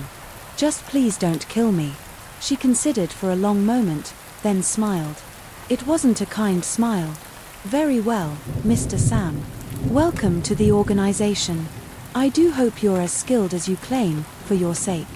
As they led me deeper into the warehouse, my relief at being alive was tempered by the realization of what I'd just agreed to. I'd escaped death only to enter a world I knew nothing about, a world of secrets, danger, and moral compromise. The bleeding man wasn't so lucky. The last thing I heard as the door closed behind me was a single gunshot. That night at the Stardust Motel had changed everything. My old life was gone, replaced by something darker and far more dangerous. As I was shown to my new quarters, a sparse room in the back of the warehouse, I couldn't help but think of the old man's warning, "Don't open the door for nobody." If only I'd listened. The rain was coming down in sheets, obscuring the lonely stretch of highway ahead. I never should have stopped to help that stranded motorist, but I did, and now I'm fighting for my life, praying I'll see the dawn. My name's Mike, and I'm just an ordinary guy who made one fatal mistake. I was driving home after a late shift at the factory, eager to get back to my wife and kids. The storm had been raging for hours, and I was looking forward to a hot shower and my warm bed. That's when I saw her, a woman standing next to a broken-down car, waving frantically. In retrospect, I should have known better. It was past midnight, in the middle of nowhere. But I've always been the type to lend a hand, and I couldn't bear the thought of leaving someone stranded in this weather. I pulled over, rolling down my window just enough to hear her over the pounding rain. "Oh, thank God," she cried, her blonde hair plastered to her face. "My car just died, and I have no cell service out here. Could you please help me?" I hesitated for a moment, but her pleading eyes and the ferocity of the storm won me over. "Hop in," I said. "We can drive to the next town and call for a tow." Relief washed over her face as she quickly got into the passenger seat. "Thank you so much," she said, shivering. "I'm Sarah." "Mike," I replied, pulling back onto the road. "There's a diner about 20 miles up ahead. We can stop there and get you some help." As we drove, Sarah chatted nervously, telling me about her job as a nurse and how she was heading home after visiting her sister. I nodded along, keeping my eyes on the treacherous road. Suddenly, Sarah gasped. "Oh no, I left my purse in my car. All my cards and ID are in there. Could we please go back?" I glanced at the clock. It was already so late, and the weather was only getting worse. But I couldn't just leave her stranded without her belongings. "All right," I sighed, looking for a place to turn around. "But let's make it quick." As I executed a careful U-turn, I failed to notice Sarah reaching into her jacket pocket. It wasn't until I felt something cold and hard pressing against my ribs that I realized how badly I'd messed up. "Keep driving," Sarah said, her voice now hard and cold. "And don't try anything stupid." My heart began to race as I gripped the steering wheel tighter. "What's going on? What do you want?" "Just drive," she snapped. "Take the next right."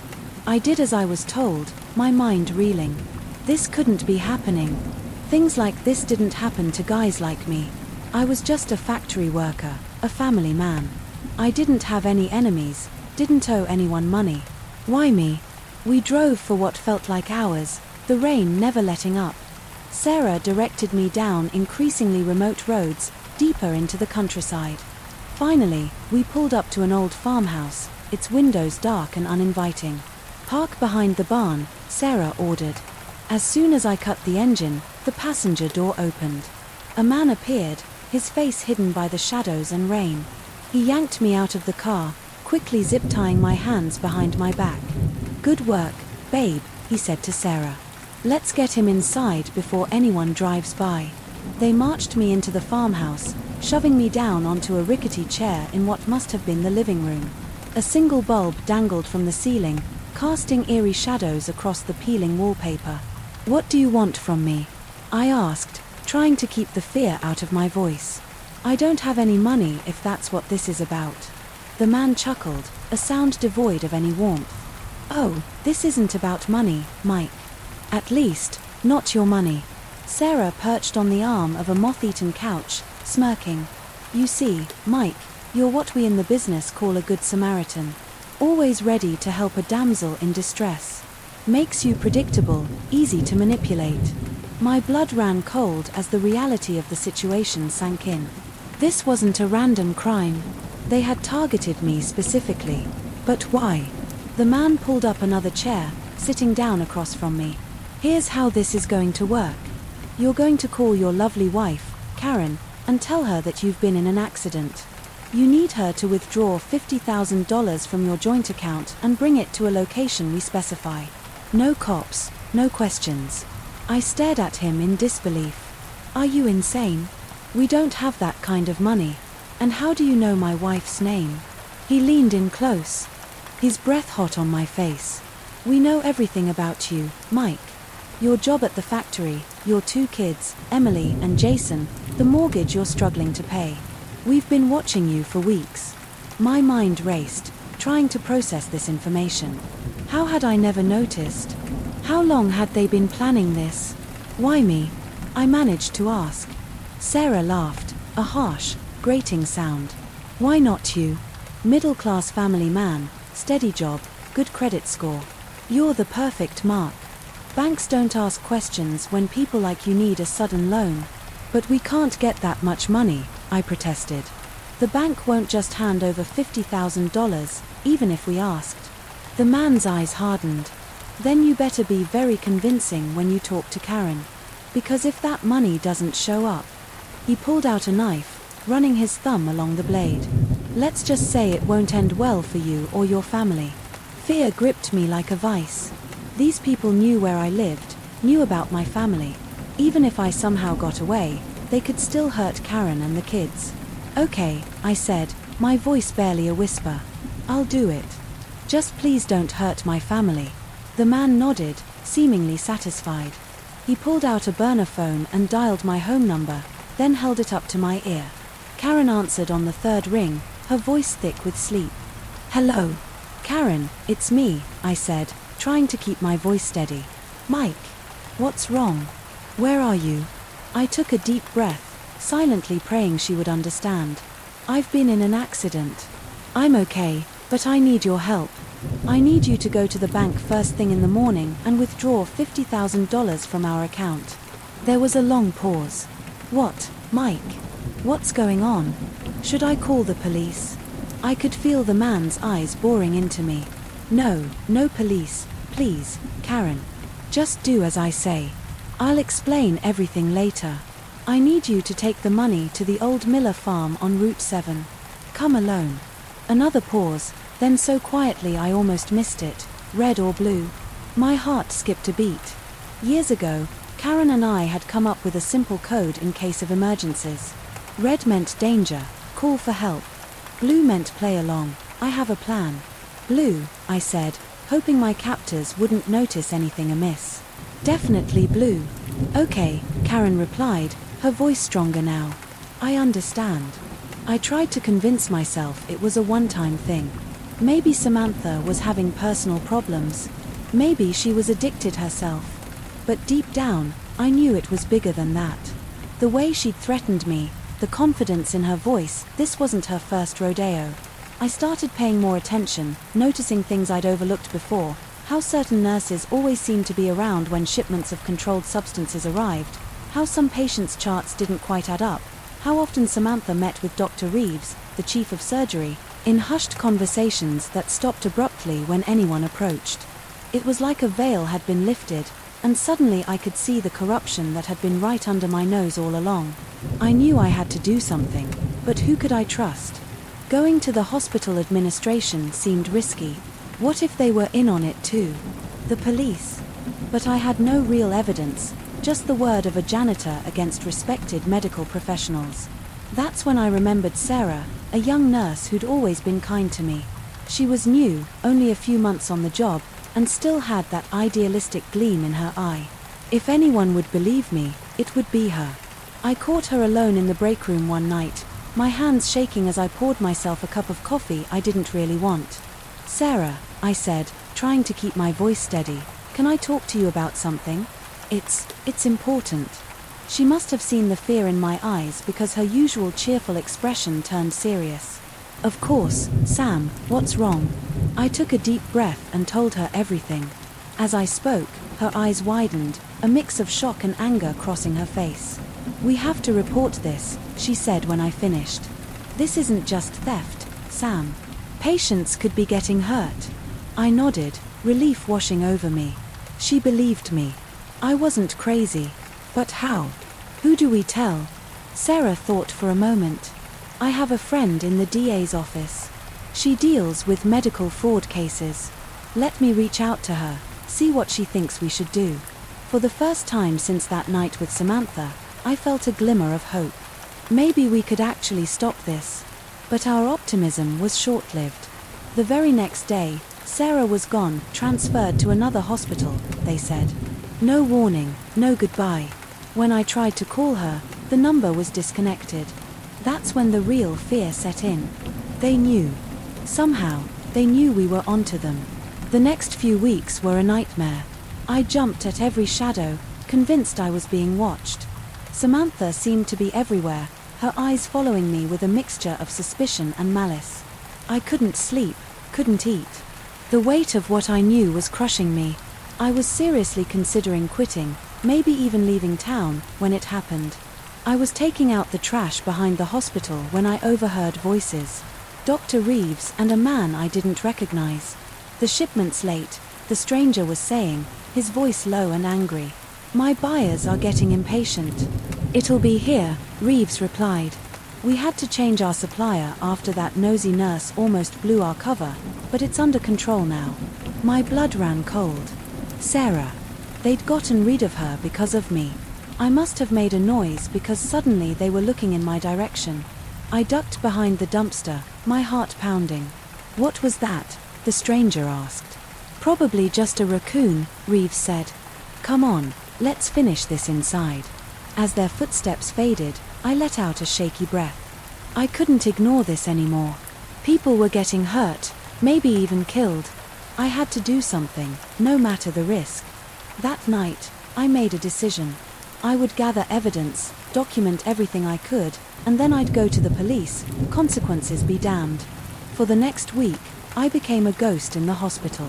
I used my access as a janitor to slip into offices after hours, taking photos of documents and eavesdropping on conversations. I noted shipment times, tracked which patients were receiving unusually high doses of certain medications. It was dangerous work. More than once, I nearly got caught, but the thought of Sarah, of the patients being exploited, kept me going. Finally, I felt I had enough. I copied everything onto a USB drive and steeled myself for what I had to do next. As I was leaving the hospital that night, a hand grabbed my arm. I spun around, my heart in my throat, to find myself face to face with Samantha. "Going somewhere, Sam?" she asked, her grip painfully tight. "Just heading home," I stammered. Her eyes narrowed. "Empty your pockets." For a moment, I considered making a run for it, but where would I go? Instead, I slowly reached into my pocket and pulled out the USB drive. Samantha's face contorted with rage. "You stupid little," she never finished the sentence. At that moment, the parking lot erupted with noise and light. Police cars seemed to materialize out of nowhere, Officers pouring out with guns drawn. Freeze. Police. Samantha's grip on my arm loosened in shock, and I took the opportunity to wrench free. As an officer handcuffed her, another approached me. "Sam Ethan?" he asked. I nodded. He continued, "I'm Detective Johnson. We got an anonymous tip about what's been going on here. They said you had evidence for us." Still in a daze, I handed over the USB drive. As I watched Samantha being led away, along with Dr. Reeves and several others, the reality of what had just happened began to sink in. The next few weeks were a whirlwind of police interviews, grand jury testimonies, and media attention. The scale of the operation was even bigger than I'd imagined. Dozens of hospitals across 3 states, millions of dollars worth of drugs diverted and sold on the black market. Sarah resurfaced, safe and sound. She'd been the one to contact the police after she was forcibly transferred. Her friend in the DA's office had put her into a sort of unofficial witness protection. As the dust settled and the trials began, I found myself hailed as a hero, but I didn't feel like one. I was just a guy who'd stumbled onto something wrong and decided to do something about it. The hospital offered me a promotion, but I turned it down. After everything that had happened, the sterile halls and beeping machines held too many bad memories. Instead, I decided to go back to school, maybe become a patient advocate or work in hospital administration, use what I'd learned to help prevent something like this from happening again. As I packed up my small office in the hospital basement for the last time, Sarah stopped by. "You know," she said, leaning against the door frame, "most people would have just kept their heads down, pretended they didn't see anything." I shrugged, a little embarrassed by her praise. I couldn't live with myself if I'd done that. Besides, I had help. "You're the real hero here," she smiled, shaking her head. "We both did what was right. That's all." As we walked out of the hospital together, the sun warm on our faces, I felt a weight lift off my shoulders. The nightmare was over, and though the road ahead was uncertain, I knew that whatever challenges came my way, I'd face them with the same courage and conviction that had gotten me through this ordeal. Sometimes being a hero isn't about grand gestures or superpowers. Sometimes it's just about being willing to stand up and say, "This is wrong," when everyone else is looking the other way. And maybe, just maybe, that's enough to change the world. The moment I realized my daughter was missing, the peaceful cabin getaway turned into my worst nightmare. The dense forest that had seemed so beautiful just hours ago now loomed ominously, hiding secrets I was terrified to uncover. My name is Claire, and I'm a single mom to my 8-year-old daughter, Lily. We'd been planning this trip for months, a chance to escape the city, bond, and enjoy nature. The cabin we rented was perfect, rustic but comfortable, nestled in a clearing surrounded by towering pines. It was supposed to be our sanctuary. Instead, it became the starting point of the most harrowing 48 hours of my life. We arrived on a Friday afternoon, the late summer sun casting long shadows across the forest floor. Lily was ecstatic, running from room to room in the cabin, her laughter echoing off the wooden walls. We spent that first evening exploring the nearby trails, roasting marshmallows over a campfire, and stargazing. It was everything I'd hoped for. The next morning, I woke to the smell of pine and the gentle rustling of leaves outside our window. Lily was still asleep, her blonde curls splayed across the pillow. I decided to let her rest while I made breakfast. As I stood at the small kitchenette, flipping pancakes and humming softly, I heard Lily's footsteps behind me. "Morning, sleepyhead," I said, turning with a smile. But the room was empty. "Lily," I called out, moving towards her bedroom. No answer. I checked every room, my heart rate increasing with each empty space I encountered. She wasn't in the cabin. Trying to quell the panic rising in my chest, I stepped outside onto the porch. "Lily," I shouted, my voice echoing through the trees. Nothing but birdsong answered me. That's when I saw it. Lily's favorite stuffed rabbit, Mr. Floppy, lying in the dirt near the tree line. She never went anywhere without that rabbit. The realization hit me like a physical blow. Lily was gone. The next few hours passed in a blur of frantic searching and desperate phone calls. The local sheriff arrived with a small search party, but their grim faces told me what I already knew. Finding a little girl in these vast woods would be like finding a needle in a haystack. Mrs. Ethan, Sheriff Brooks said, his weathered face etched with concern, I know this is difficult, but I need you to think. Did Lily say anything about wanting to explore on her own? Did you notice anyone suspicious in the area? I shook my head, trying to focus through the fog of fear. No, nothing. She knows not to wander off. She wouldn't just leave, especially without Mr. Floppy. I clutched the dirty stuffed animal to my chest as if it could somehow bring Lily back. As the sun began to set, casting an orange glow through the trees, the sheriff approached me again. Mrs. Ethan, we're going to have to suspend the search until morning. It's too dangerous in these woods after dark. What? No. I protested, my voice rising hysterically. She's out there alone. She must be so scared. We can't just stop looking. The sheriff placed a hand on my shoulder, his eyes sympathetic but firm. I understand, but we can't risk losing anyone else. We'll resume at first light with additional resources. Please try to get some rest. We'll need you sharp tomorrow. Rest? How could? Possibly rest when my baby was out there somewhere? As the search party packed up and the sheriff's car disappeared down the dirt road, I found myself alone in the suddenly too quiet cabin. The walls seemed to close in on me, every creak and groan of the old woods sounding like an accusation. How could I have let this happen? I paced the small living room, alternating between bouts of tears and frantic planning. Should I go out searching on my own? But what if Lily came back and I wasn't here?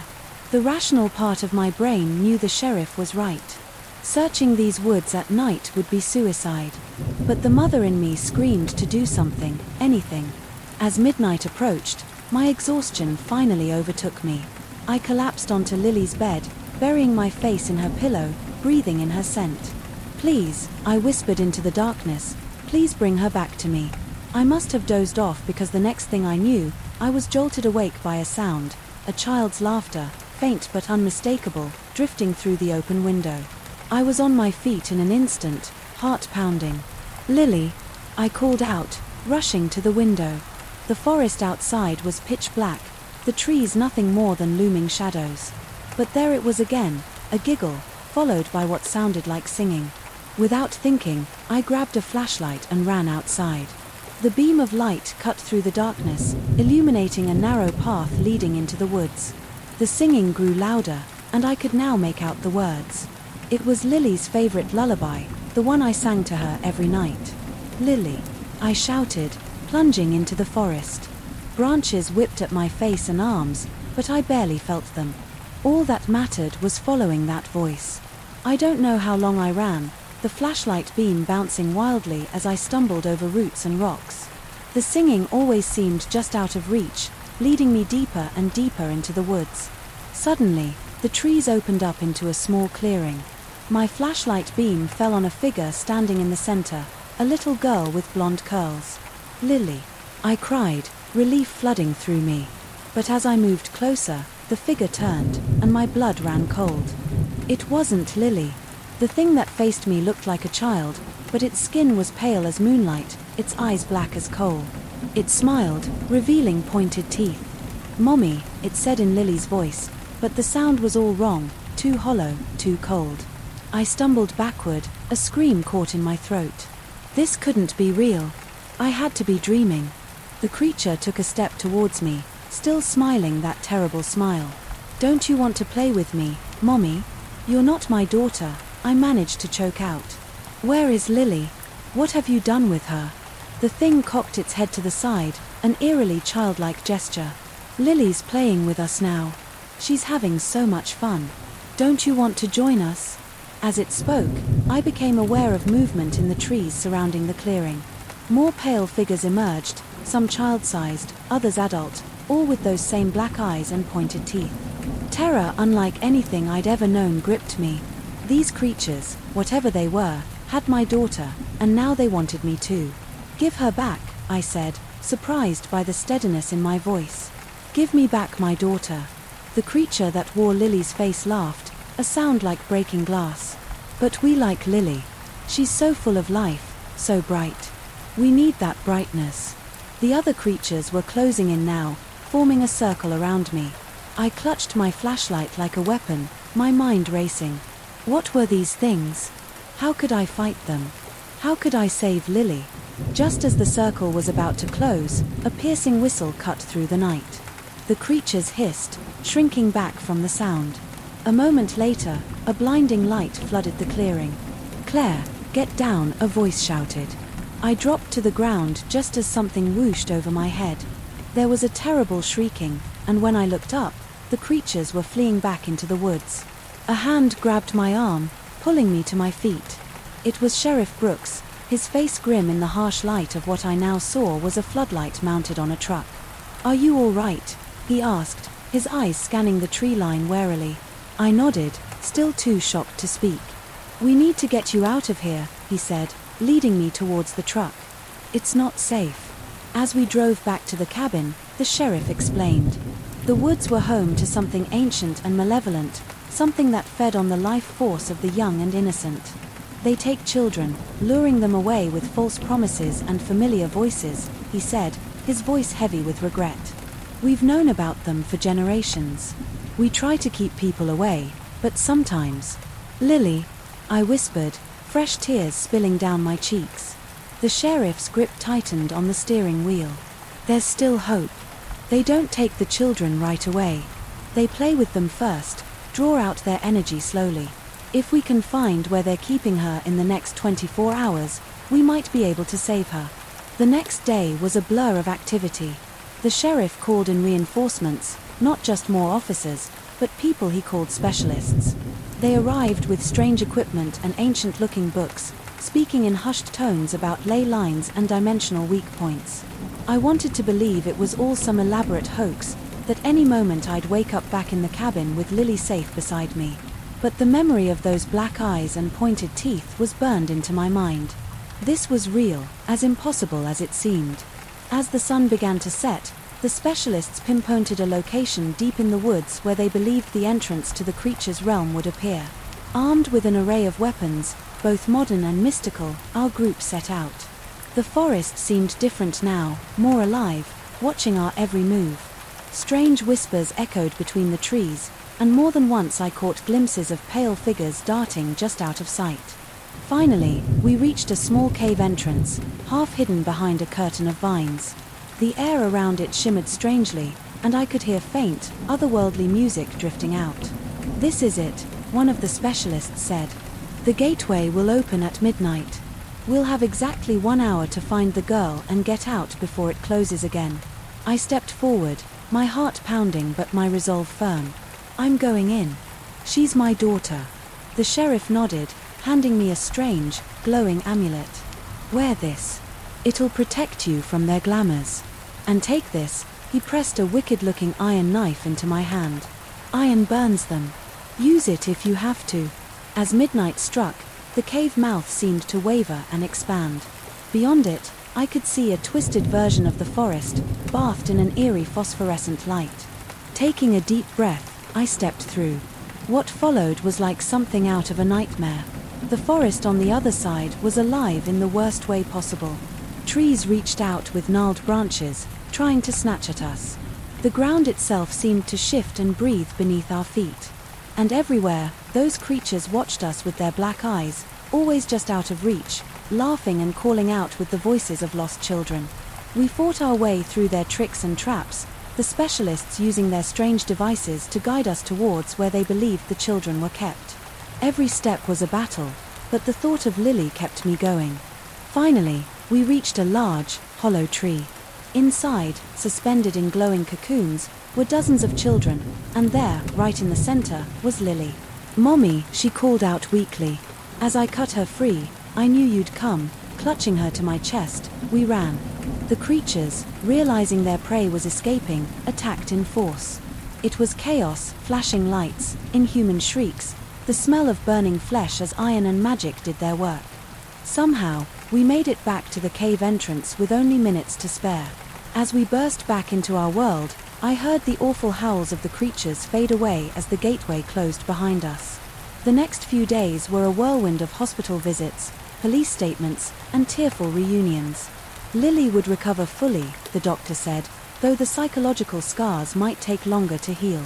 As for me, I know I'll never look at a forest the same way again. The world is stranger and more dangerous than I ever imagined, but it's also full of brave people willing to fight the darkness to protect the innocent. We never went back to that cabin, but sometimes, on dark nights, I think I hear faint laughter on the wind, and I hold Lily a little tighter, grateful for every moment I have with her. Because now I know the truth. There are things in this world that hunger for the brightness of children, and as a mother, it's my job to stand against the darkness, no matter what form it takes. The security camera feed flickers to life, revealing 3 masked figures creeping through the darkened office. In that moment, I realized my boring night shift had just become a fight for survival. My name's Mike, and I'm a night security guard at Pinnacle Enterprises, a tech company housed in a sleek high-rise in downtown Chicago. Most nights, my biggest challenge is staying awake, but tonight I'm trapped in a building with armed intruders, limited resources, and no backup. This is the story of how I outwitted a crew of professional thieves and lived to tell the tale. It started like any other night. I arrived at 10 p.m., relieved the day shift guard, and settled in for my usual routine of monitoring security feeds and making hourly rounds. The building was always eerily quiet at night, just the hum of electronics and the occasional whir of the HVAC system. Around 2 a.m., on my 3rd cup of coffee, I was flipping through camera feeds when something caught my eye. A shadow moved across the lobby camera where there shouldn't have been any movement. I leaned in, squinting at the screen. There it was again, definitely a person, trying to stay out of the camera's main field of view. My heart rate picked up. This wasn't some employee working late. The figure was dressed all in black, face obscured by a ski mask. As I watched, 2 more similarly dressed individuals joined the first. "Damn," I muttered, reaching for the phone to call the police. But as my hand touched the receiver, the screen went dark. All the screens did. The entire security system had just gone offline. These weren't amateurs. They had somehow cut the building's main power, and the backup generator hadn't kicked in. I was flying blind. I took a deep breath, trying to calm my racing thoughts. I had 2 choices. I could try to get out of the building and call for help, or I could stay and try to stop whatever was happening. The smart thing would be to leave, but something inside me couldn't just walk away. I checked my equipment: flashlight, radio, now useless without power, pepper spray, and a baton. Not exactly an arsenal, but it would have to do. I knew the building layout like the back of my hand. That would have to be my advantage. Quietly, I slipped out of the security office and into the darkened hallway. The emergency lights cast an eerie glow, creating more shadows than illumination. I could hear muffled voices and footsteps coming from the direction of the executive offices on the top floor. I made my way to the stairwell, careful to avoid the squeaky spots I'd noted during my nightly rounds. As I climbed, my mind raced. What were they after? Pinnacle dealt in cutting-edge AI technology. Their servers probably held millions in intellectual property. I reached the top floor landing and peered through the small window in the stairwell door. 2 of the intruders were working on the lock to the CEO's office, while the 3rd stood guard, a nasty-looking gun in his hands. My mouth went dry. This was real. These guys weren't messing around. For a moment, I considered retreating, finding a place to hide until they left. But then I thought about all the people whose livelihoods depended on what was in those servers. I couldn't just let these thieves walk away with it. I needed a distraction, something to split them up.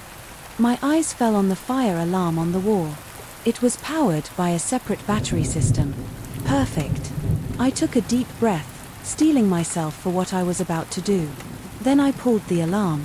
The sudden, piercing wail shattered the silence. Through the door's window, I saw the intruders jump, looking around wildly. The leader gestured frantically, and they split up, one heading towards the stairs where I was, the other 2 continuing to work on the office door. I pressed myself against the wall beside the door, heart pounding so loud I was sure they'd hear it over the alarm. The door burst open, and the masked figure rushed in. As he passed, I struck, swinging my baton with all my might at the back of his knee. He went down with a cry of pain, his gun skittered across the floor. Before he could recover, I was on him, using zip ties from my belt to secure his hands behind his back. 1 down, 2 to go. I grabbed the fallen gun, checking to make sure the safety was off. I'm no marksman, but I know how to handle a firearm. The weight of it in my hand was reassuring. Keeping low, I crept down the hallway towards the CEO's office. The alarm was still blaring, but I could hear the sound of breaking glass over it. They must have given up on picking the lock and decided on a more direct approach. I reached the corner and risked a quick glance around it. The two remaining intruders were inside the office now. I could see the glow of a laptop screen. They were already accessing the servers. I had to act fast. Taking a deep breath, I stepped around the corner, gun raised. "Freeze!" I shouted, trying to sound more confident than I felt. "Hands where I can see them." They spun around, clearly surprised. For a moment, nobody moved.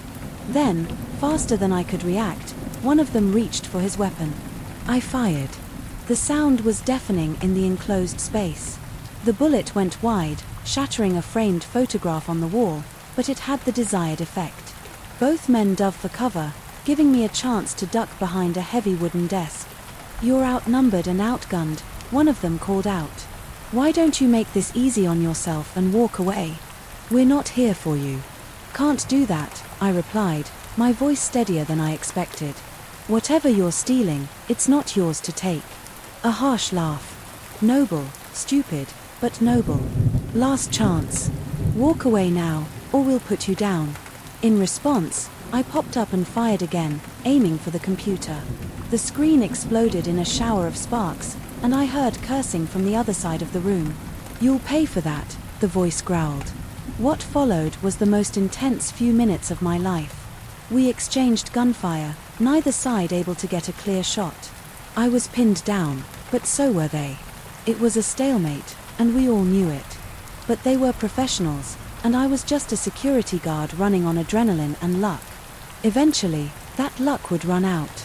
I needed to end this, and fast. My eyes scanned the room, looking for anything I could use. That's when I saw it, the fire extinguisher mounted on the wall near the intruder's position. Taking careful aim, I fired. The extinguisher erupted, filling the air with a thick cloud of white powder. In the confusion, I made my move. I vaulted over the desk, charging towards the coughing, disoriented thieves. I tackled one, driving him to the ground. We grappled, rolling across the powder-covered floor. He was strong, but I had desperation on my side. Somehow, I ended up on top. I landed 2 solid punches before he went limp beneath me, breathing hard. I zip-tied his hands, then looked up to find the third intruder. He was gone. Cursing, I got to my feet. The powder was settling, visibility improving. Where could he have gone? A noise behind me made me spin around. The last thief was by the window, a bag slung over his shoulder. He had a grappling gun aimed at the building across the street. Our eyes met. Even through the mask, I could see the cold calculation in his gaze. He was weighing whether he could take the shot before. "I fired," I said, my gun trained on him. "It's over. Police will be here any minute." For a long moment, neither of us moved. Then, slowly, he lowered the grappling gun. "Well played, rent-a-cop," he said, a hint of grudging respect in his voice. "Didn't think you had it in you." As if on cue, I heard sirens in the distance, growing louder. The cavalry was finally arriving.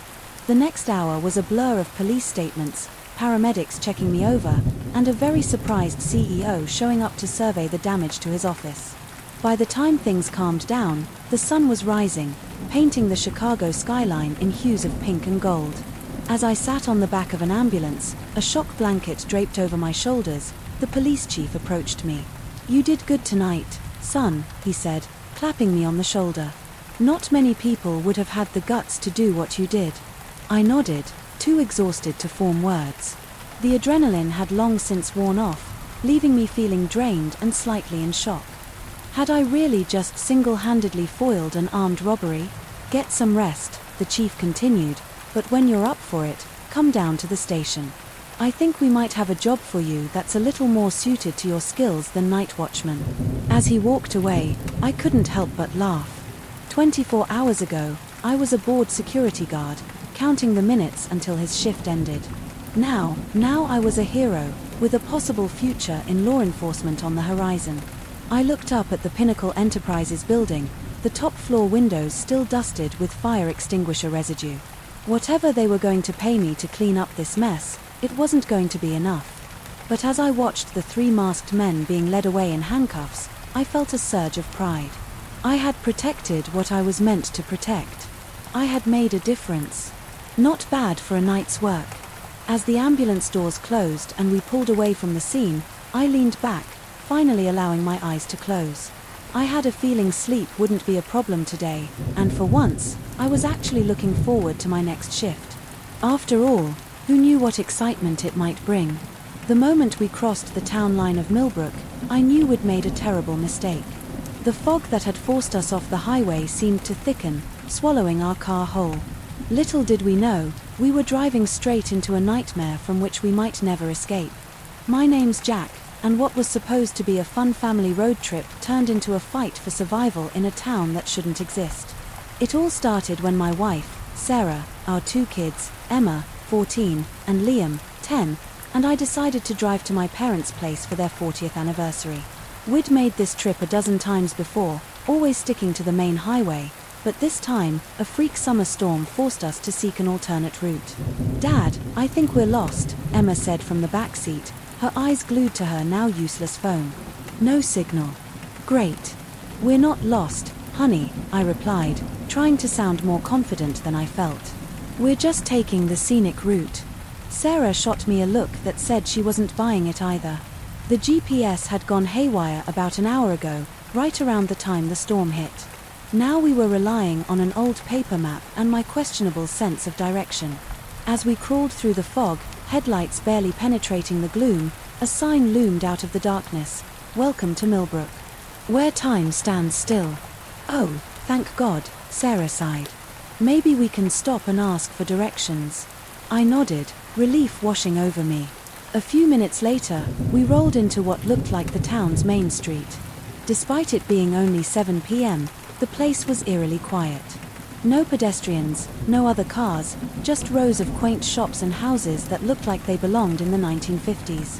"This is weird," Liam piped up, pressing his face against the window. "It's like we drove into an old movie." I had to agree. Something about this place felt off, but I couldn't put my finger on what. As we approached what looked like a diner, I decided to pull over. Maybe someone inside could point us in the right direction. "I'll just pop in and ask for directions," I told Sarah. "Won't be a minute." As I stepped out of the car, the air felt strange, heavy, almost oppressive. The fog seemed to cling to me, damp and cold despite the summer heat. The neon open sign in the diner window flickered weakly. I pushed open the door, a little bell announcing my arrival. Inside, a handful of patrons turned to look at me, their stares intense, unblinking. I felt like an insect under a microscope. Hi," I said, approaching the counter where a middle-aged waitress stood perfectly still. "We're a bit lost. Could you point us back to Highway 16?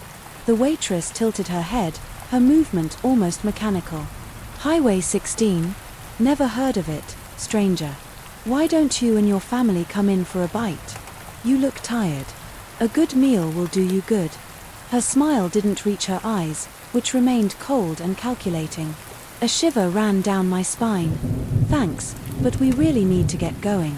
If you could just, I insist," she cut me off, her voice taking on a steely edge. "We don't get many visitors in Millbrook. It would be rude to leave so soon." The other patrons were standing now, moving towards me with an eerie synchronicity. Their faces were blank, emotionless. I backed towards the door. "Right, well, thanks anyway," I stammered, fumbling for the handle. As I burst out of the diner, I could have sworn I heard the waitress say, "You can check out any time you like, but you can never leave." I ran back to the car, my heart pounding. "We need to go now." Sarah must have seen the panic in my eyes because she didn't argue. I gunned the engine, tires squealing as we took off down the empty street. "Dad, what's going on?" Emma asked, her voice trembling. "I don't know, sweetheart, but something's not right here. We need to find a way out of this town." As we drove, I noticed more unsettling details. All the clocks in town seemed to be stuck at 7:13. The few people we saw moved in strange, jerky motions, like marionettes on strings. And no matter which turn we took, we always seemed to end up back on that same main street. "Jack, look," Sarah gasped, pointing ahead. Through the fog, we could see the Welcome to Millbrook sign, but we were driving out of town, not in. Impossible. I slammed on the brakes, my mind reeling. This can't be happening. Maybe we should ask someone else for help, Sarah suggested, but her voice lacked conviction. I shook my head. No. Did you see the way they looked at us? Like they wanted to eat us or something. We need to figure this out ourselves. We decided to park the car and try to find a way out on foot. Maybe we'd have better luck spotting an exit without the fog pressing in on all sides. I grabbed a tire iron from the trunk, just in case. Sarah gave me a look but didn't object. Stay close, I told the kids as we set off down the sidewalk. The fog seemed to part just enough for us to see a few feet ahead, then close in behind us like a curtain. It was as if the town itself was alive, watching our every move. We walked for what felt like hours, but the hands on my watch never moved past 7:13. The streets were a maze, each turn leading us back to where we started. Panic was starting to set in. "Mom, Dad, look," Liam suddenly exclaimed, pointing down an alley we'd passed a dozen times before. But this time, something was different. A faint blue glow pulsed at the far end, barely visible through the fog. "Should we check it out?" Sarah asked, gripping my arm tightly. I nodded. It's the only thing that's changed. It has to mean something. As we approached the light, the air grew colder. The hairs on the back of my neck stood up. Something was very wrong here, but it was also our only lead. The source of the glow turned out to be an old television set, sitting incongruously in the middle of the alley. On its screen, a man in a 1950s suit smiled at us. "Welcome, travelers," he said, his voice tinny through the ancient speakers. "You've found the heart of Millbrook. Are you enjoying your stay?" "Who are you?" I demanded. "What is this place?" The man's smile widened, showing too many teeth. "Millbrook is a special place, a place where time stands still, where the outside world can't touch us. You should be honored. We don't invite just anyone to join our little family. We don't want to join anything," Sarah said, her voice shaking. "We just want to leave." The man's expression darkened. "Leave? Oh, I'm afraid that's not possible. You see, Millbrook needs new blood every now and then, to keep things fresh." A chill ran down my spine as the implications of his words sank in. "You can't keep us here," I said, gripping the tire iron tighter. "Can't I?" The man laughed. It was a horrible sound, like metal scraping on metal. "Look around you. You're already trapped. The longer you stay, the more you'll become like us, part of the town forever." As if on cue, I noticed a strange sensation in my limbs. They felt heavy, sluggish. I looked down in horror and saw my skin taking on a waxy, artificial sheen. "No!" I shouted, smashing the tire iron into the TV screen. The image flickered, distorted, but the man's laughter continued. "Run!" I yelled to my family. "Back to the car, now!" We took off down the alley, the laughter echoing behind us. As we ran, I noticed the town changing. Buildings shifted and warped, streets rearranged themselves. The few townspeople we saw were transforming too, their features melting like candle wax, revealing something inhuman underneath. By some miracle, we found our car where we'd left it. As we piled in, I saw a crowd of not quite people emerging from the fog, moving towards us with unnatural speed. I gunned the engine, not caring which direction we went as long as it was away from here. The townspeople threw themselves at the car, their hands leaving smears on the windows. I plowed through them, feeling sick as they crunched under the wheels. We drove blindly through the fog, the town a nightmarish blur around us. I had no idea if we were going in circles or making progress. All I knew was that we had to keep moving. Suddenly, the fog began to thin. Through the windshield, I could see the Welcome to Millbrook sign approaching. This was it. Either we'd break free, or we'd be trapped here forever. I pressed the accelerator to the floor, the engine roaring in protest. The sign loomed closer, larger. At the last second, I could have sworn I saw the man from the TV standing beside it, his face a mask of fury. We hit the sign at full speed. There was a moment of resistance, like pushing through a membrane, and then we were through. The fog vanished as if it had never existed. Ahead of us stretched the highway, blessedly normal and fog-free. In the rearview mirror, there was no sign of Millbrook, just empty fields.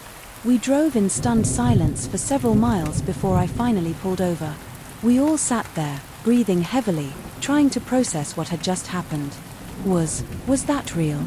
Emma finally asked, her voice small. I looked at Sarah, saw the same shell-shocked expression I knew was on my own face. I don't know, I admitted. But whatever it was, we got away.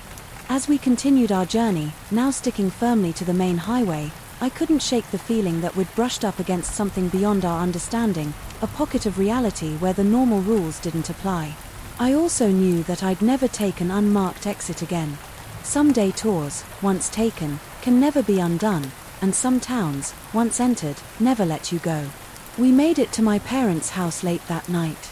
We never told them what happened. How could we?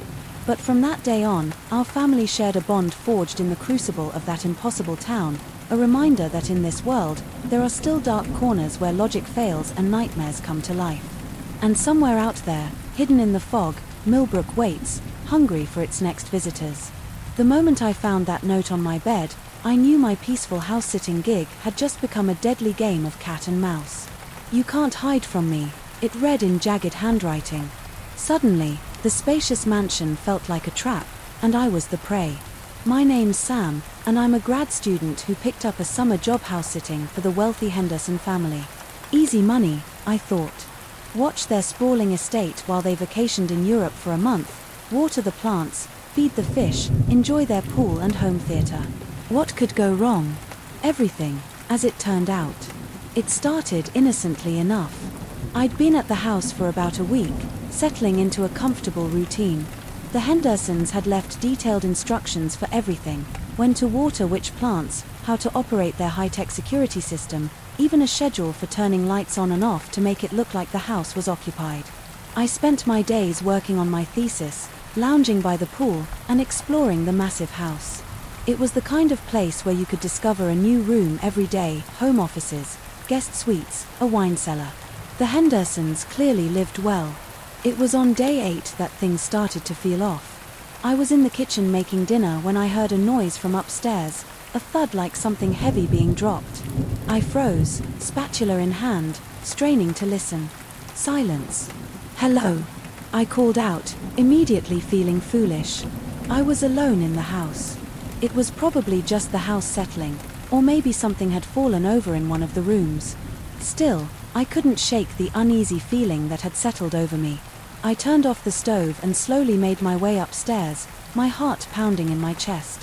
The upper floor was dark, the hallway stretching out before me like the mouth of some great beast. I flicked on lights as I went, peering into each room. Nothing seemed out of place, no fallen objects, no open windows. Everything was exactly as it should be.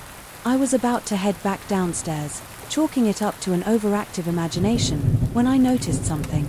The door to Mr. Henderson's study was ajar. I was sure I'd closed it earlier. I always kept it shut because their cat, Mittens, liked to claw at the expensive leather furniture. With a trembling hand, I pushed the door open wider. The room looked undisturbed at first glance, but then I saw it. The painting behind Mr. Henderson's desk, a boring landscape that probably cost more than my entire college education, was slightly askew. I approached it slowly, my instinct screaming at me to turn and run. With shaking fingers, I straightened the painting. As I did, I noticed a slight depression in the wall behind it, a safe, of course. The Hendersons would have a hidden safe. But it wasn't fully closed. A sliver of darkness showed where the door hadn't quite shut. My mind raced. Had I accidentally opened it somehow? No, I'd never even known it was there. Which meant someone else had been in this room.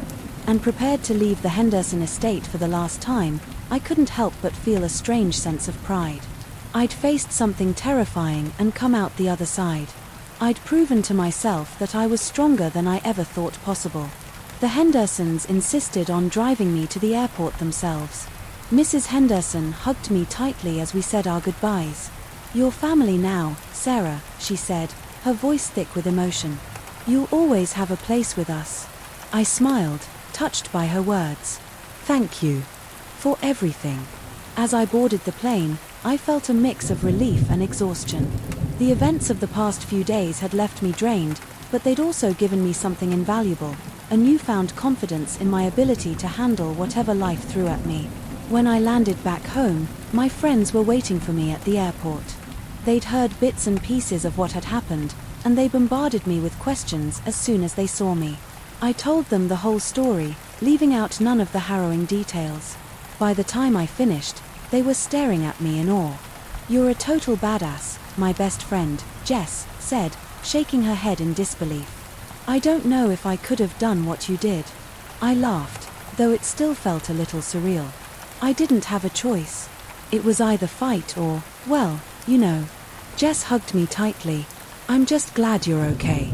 Over the next few weeks, I settled back into my normal routine. Grad school kept me busy, and I threw myself into my studies, determined to make the most of the opportunity the Hendersons had given me. But I couldn't shake the memories of that night. The sound of the man's voice, the feel of his hands on me, the adrenaline-fueled fight for survival, it all haunted my dreams. I started seeing a therapist, someone who specialized in trauma. It wasn't easy to talk about what had happened, but it helped. Slowly, I began to process everything, to make sense of the fear and the anger and the lingering sense of vulnerability. One evening, as I sat in my tiny apartment, flipping through a textbook, my phone buzzed. It was a text from Mrs. Henderson. "We're so proud of you, Sarah. You're stronger than you know. Let us know if you ever need anything." I smiled, a warmth spreading through me. The Hendersons had become more than just employers, they were my lifeline, my support system. And I knew, no matter what, I'd always have them in my corner. As I set my phone down and returned to my studies, I felt a sense of peace I hadn't felt in weeks. I'd survived something unimaginable, and it had changed me. But it hadn't broken me. If anything, it had made me stronger.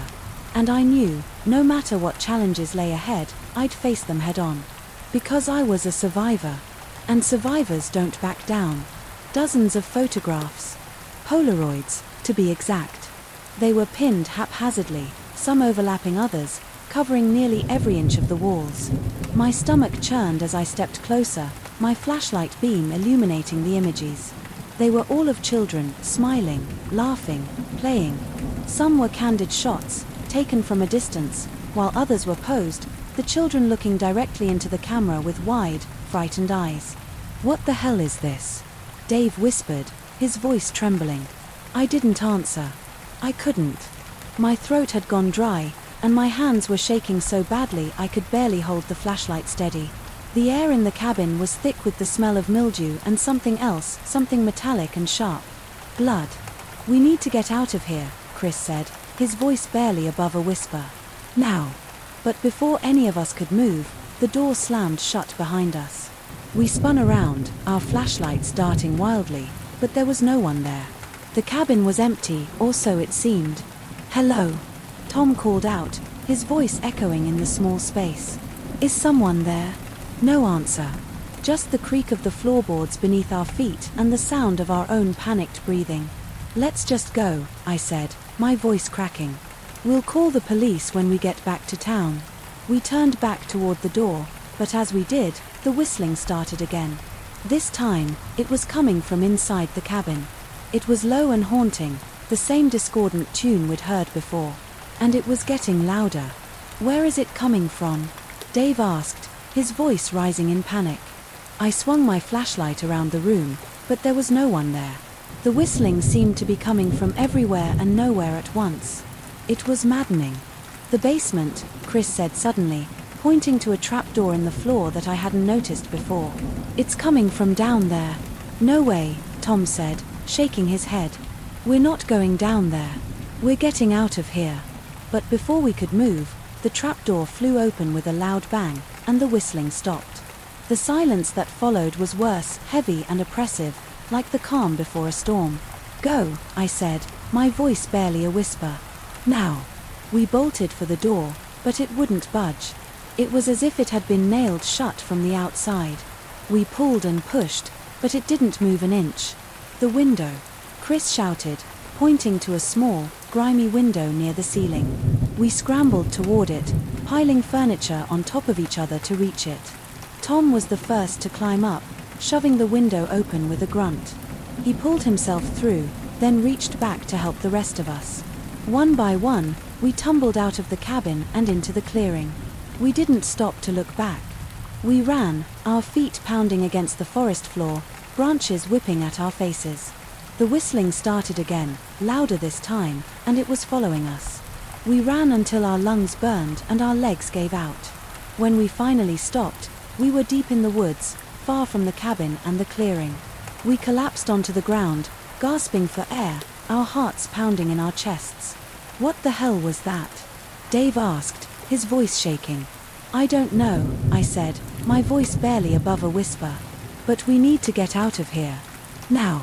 We didn't stop again until we reached the car. We threw our gear into the trunk and peeled out of there, not caring about the dirt road or the branches scraping against the sides of the car. All that mattered was putting as much distance between us and that cabin as possible. When we finally reached town, we went straight to the police station. We told them everything, the shovel, the cabin, the photographs, the whistling.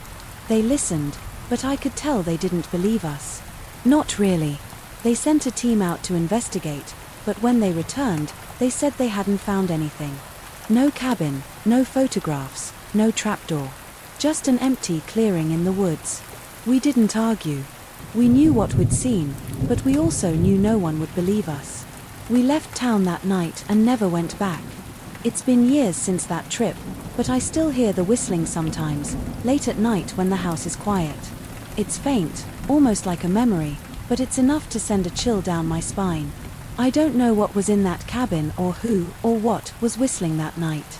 But I do know this: some places are better left unexplored. And some secrets are better left buried. I step out, they'll shoot me. Or worse, they'll take me back to *Him star. I frowned, my curiosity momentarily overriding my fear. Who's *Him*? Jackson's jaw tightened, and for a moment, I thought he wasn't going to answer. Then he sighed, his shoulders slumping as if the weight of the world had settled on them. "My brother," he said quietly. "He's not a good guy. I tried to get out, but he doesn't let people walk away. Not alive, anyway." I stared at him, trying to make sense of what he was saying. "So, you're running from your brother? And the police are after you because he's got connections," Jackson interrupted, his voice bitter. "Cops, judges, you name it. He's got them all in his pocket. If they take me in, I'm as good as dead." I didn't know what to say. His story sounded like something out of a crime drama, but the desperation in his eyes was real. And the blood soaking through his shirt was real, too. "You're losing a lot of blood," I said, my voice softer now. "If you don't get help soon, you're not going to make it." Jackson laughed, a harsh, humorless sound. "Yeah, well, that's the least of my problems right now." We sat in silence for a while, the tension in the room thick enough to cut with a knife.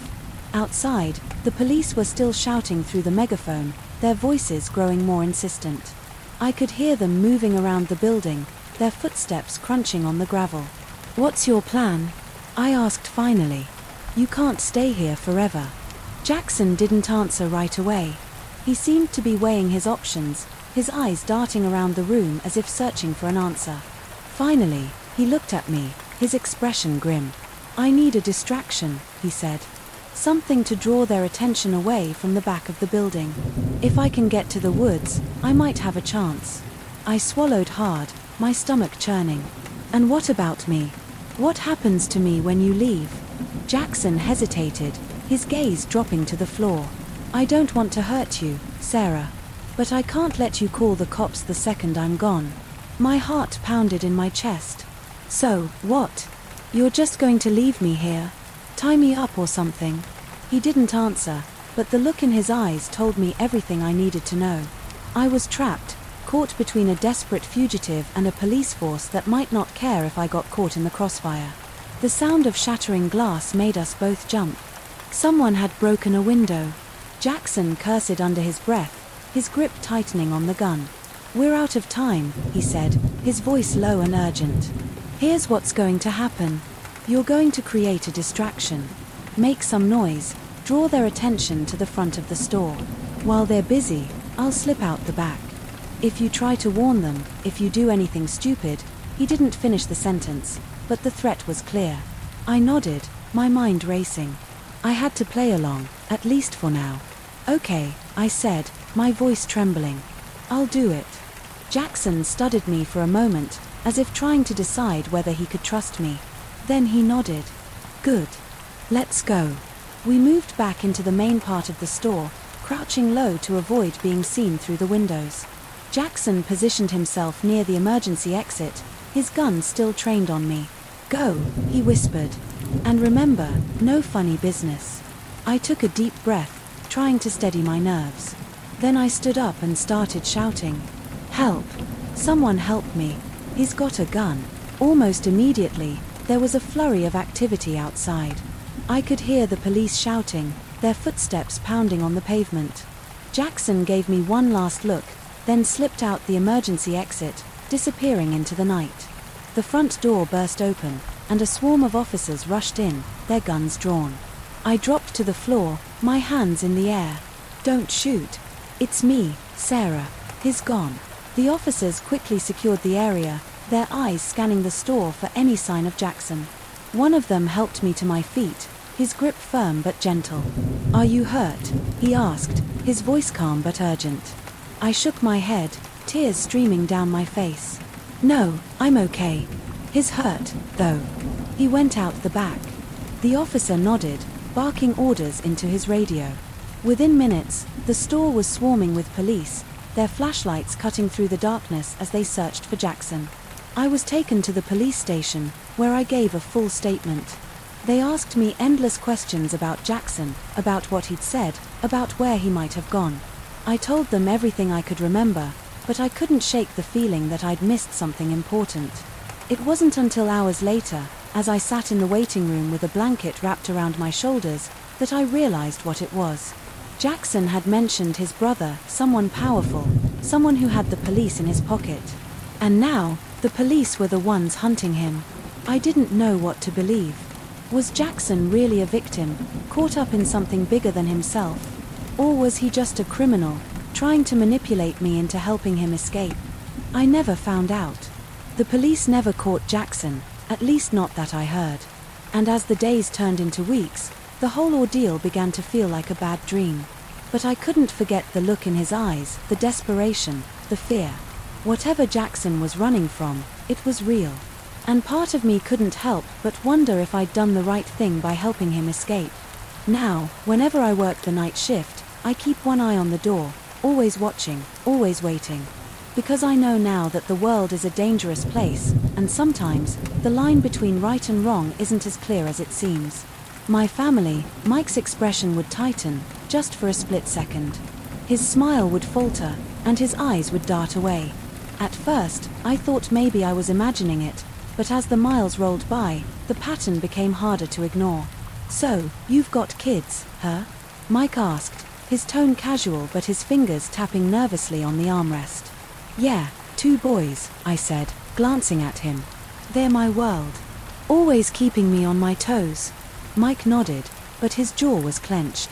"Must be nice," he said, his voice quieter now. "Having a family like that." I didn't know how to respond. There was something in his tone, something bitter, almost resentful. I decided to change the subject. "So, what kind of photography do you do?" "Landscapes. Portraits." He shrugged, his gaze fixed on the road ahead. "A bit of everything. Mostly I just go where the work takes me. No roots, you know?" I nodded, but the unease in my gut was growing. Something about Mike didn't sit right with me. Maybe it was the way he avoided eye contact, or the way his hand kept brushing against his backpack like he was checking to make sure it was still there. The sun had fully set by now, and the highway was dark except for the occasional glow of headlights from passing cars. I turned on the radio, hoping to fill the silence, but Mike reached over and turned it off. "Mind if we keep it quiet?" he asked, his voice tight. "I've got a bit of a headache." "Sure," I said, though my nerves were starting to fray. The tension in the car was palpable, and I couldn't shake the feeling that I'd made a terrible mistake. We drove in silence for a while, the only sound the hum of the engine and the occasional rush of wind as a truck passed us. Then, out of nowhere, Mike spoke. "You ever feel like the world's just against you?" he asked, his voice low and strained. I glanced at him, unsure how to respond. "I guess everyone feels that way sometimes." "Why? You going through something?" He didn't answer right away.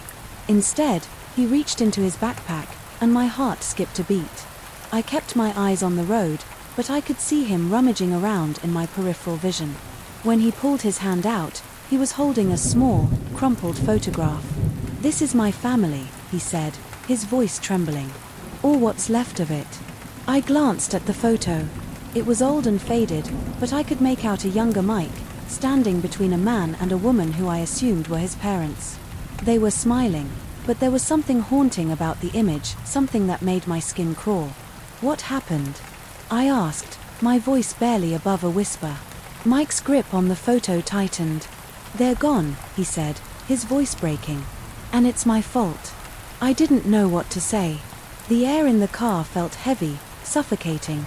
I wanted to pull over, to get out and put as much distance between us as possible, but we were in the middle of nowhere, with nothing but darkness stretching out on either side of the highway.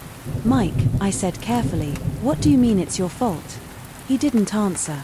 Instead, he reached into his backpack again, and this time, when he pulled his hand out, he was holding a knife. My heart stopped. The blade glinted in the dim light from the dashboard, and I felt a cold sweat break out on the back of my neck. "Pull over," Mike said, his voice calm but deadly serious. "Mike, listen to me," I said, my voice shaking. "Whatever's going on, we can figure it out. You don't have to do this. Pull over." His tone left no room for argument. I did as he said, easing the car onto the shoulder. My mind was racing, trying to come up with a plan, but I was frozen with fear. Mike kept the knife pointed at me, his eyes locked on mine. "Get out," he said. I hesitated, but he pressed the blade closer, and I had no choice. I opened the door and stepped out into the cold night air.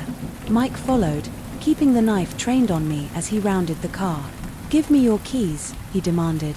I handed them over, my hands trembling. He took them and tossed them into the darkness, then gestured for me to start walking. "Where are we going?" I asked, my voice barely audible. "Just walk," he said, his tone leaving no room for argument. We moved away from the car, the sound of our footsteps crunching on the gravel shoulder. The highway was deserted, the only light coming from the occasional passing car in the distance. My mind was racing, trying to figure out how to get out of this alive. "Mike," I said, my voice shaking, "you don't have to do this. Whatever's going on, we can fix it. You don't have to hurt anyone." He didn't respond. His grip on the knife was steady, his eyes focused on the road ahead. I could see the tension in his shoulders, the way his jaw was clenched. He was on edge, and I knew one wrong move could set him off. We walked in silence for what felt like an eternity, the darkness pressing in around us. Then, out of nowhere, Mike stopped. "This is far enough," he said, his voice low. I turned to face him, my heart pounding in my chest. "Mike, please," I begged. "Don't do this." He looked at me, his eyes filled with a mixture of anger and despair. "You don't understand," he said, his voice breaking. "I didn't want this. I didn't want any of this." "Then let me help you," I said, my voice pleading. "We can figure this out together." For a moment, I thought I saw a flicker of doubt in his eyes. But then his expression hardened, and he raised the knife. "I'm sorry," he said, his voice barely above a whisper. I closed my eyes, bracing myself for the worst. But the blow never came. Instead, I heard a loud crash, followed by the sound of tires screeching on the pavement. I opened my eyes to see a truck skidding to a stop just a few feet away from us. The driver jumped out, a flashlight in one hand and a tire iron in the other. "Hey, what's going on here?" the man shouted, his voice booming in the stillness of the night. Mike froze, his eyes darting between me and the newcomer. For a moment, I thought he might attack, but then he turned and bolted into the darkness, disappearing into the trees. The truck driver rushed over to me, his face filled with concern. "Are you okay? What the hell just happened?" I nodded, my legs giving out as the adrenaline left my body. He had a knife. He was going to kill me. The man helped me to my feet and led me back to his truck. He called the police, and within minutes, the highway was lit up with flashing lights. I gave my statement, my hands still shaking as I recounted what had happened.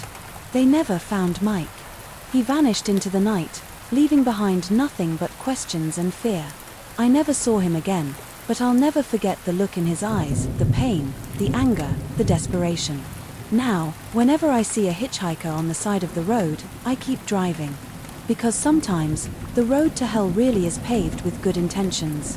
And sometimes, the kindest thing you can do is keep your doors locked and your eyes on the road. I keep my doors locked and my eyes on the road. The memory of that night still haunts me, a constant reminder of how quickly things can go wrong. But it also taught me something important, something I'll never forget. Sometimes, the kindest thing you can do is to keep moving. To protect yourself, even if it means leaving someone else behind. Because not everyone who asks for help deserves it, and not every act of kindness is repaid in kind. I still think about Mike sometimes. I wonder what drove him to that point, what kind of life he's living now. But I don't regret what I did that night. I fought back. I survived. And in the end, that's all that matters. Now, whenever I see a hitchhiker on the side of the road, I don't stop. I don't even slow down. I just keep driving, my hands steady on the wheel, my eyes fixed on the road ahead. Because I know now that the world can be a dangerous place, and sometimes, the best way to stay safe is to keep moving forward. And if I ever feel that pang of guilt, that little voice in my head telling me I should help, I remind myself of one thing: I'm not just protecting myself. I'm protecting my family, my future, and the life I've worked so hard to build. So, I keep driving. And I don't look back. I didn't respond. My heart was pounding so hard I could barely think, but I knew I had to stay calm. I needed a plan, and I needed it fast. The kitchen was a dead end, but there had to be another way out. My eyes darted around the room, searching for anything I could use. Then I saw it, a small window above the sink. It was narrow, but I thought I might be able to squeeze through. I climbed onto the counter, my hands shaking as I fumbled with the latch. The window creaked open, and I could feel the cool night air on my face. It was a tight fit, but I had no choice. I heard his footsteps getting closer, his voice growing louder. "Emily, Emily, Emily," he taunted. "You're only making this worse for yourself." I didn't look back. I pushed myself through the window, scraping my arms and legs on the frame as I wriggled through. I landed hard on the ground outside, the impact knocking the wind out of me. But I didn't have time to catch my breath. I could hear him shouting from inside the house, his voice filled with rage. I scrambled to my feet and ran, my legs pumping as fast as they could. The backyard was dark, the trees looming like shadows in the moonlight. I didn't know where I was going, but I knew I had to get as far away from that house as possible. I reached the edge of the property and kept running, my lungs burning with every breath. The woods were thick, the ground uneven, but I didn't stop. I could hear him behind me, crashing through the underbrush, his breathing heavy and labored. "You can't run forever, Emily," he shouted, his voice echoing through the trees. I didn't respond. I just kept running, my mind focused on one thing: survival. I didn't know how long I ran, but eventually, I came to a small clearing. In the distance, I could see the faint glow of lights, a house, maybe. Hope surged through me, and I pushed myself to run faster.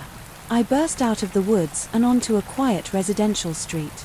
The house was just a few yards away, and I could see a light on in the window.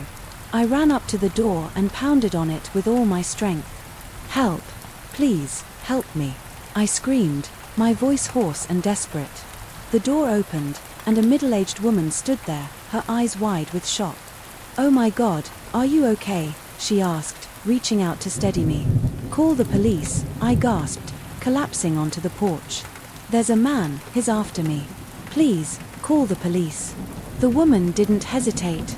She grabbed her phone and dialed 911, her hands shaking as she spoke to the dispatcher.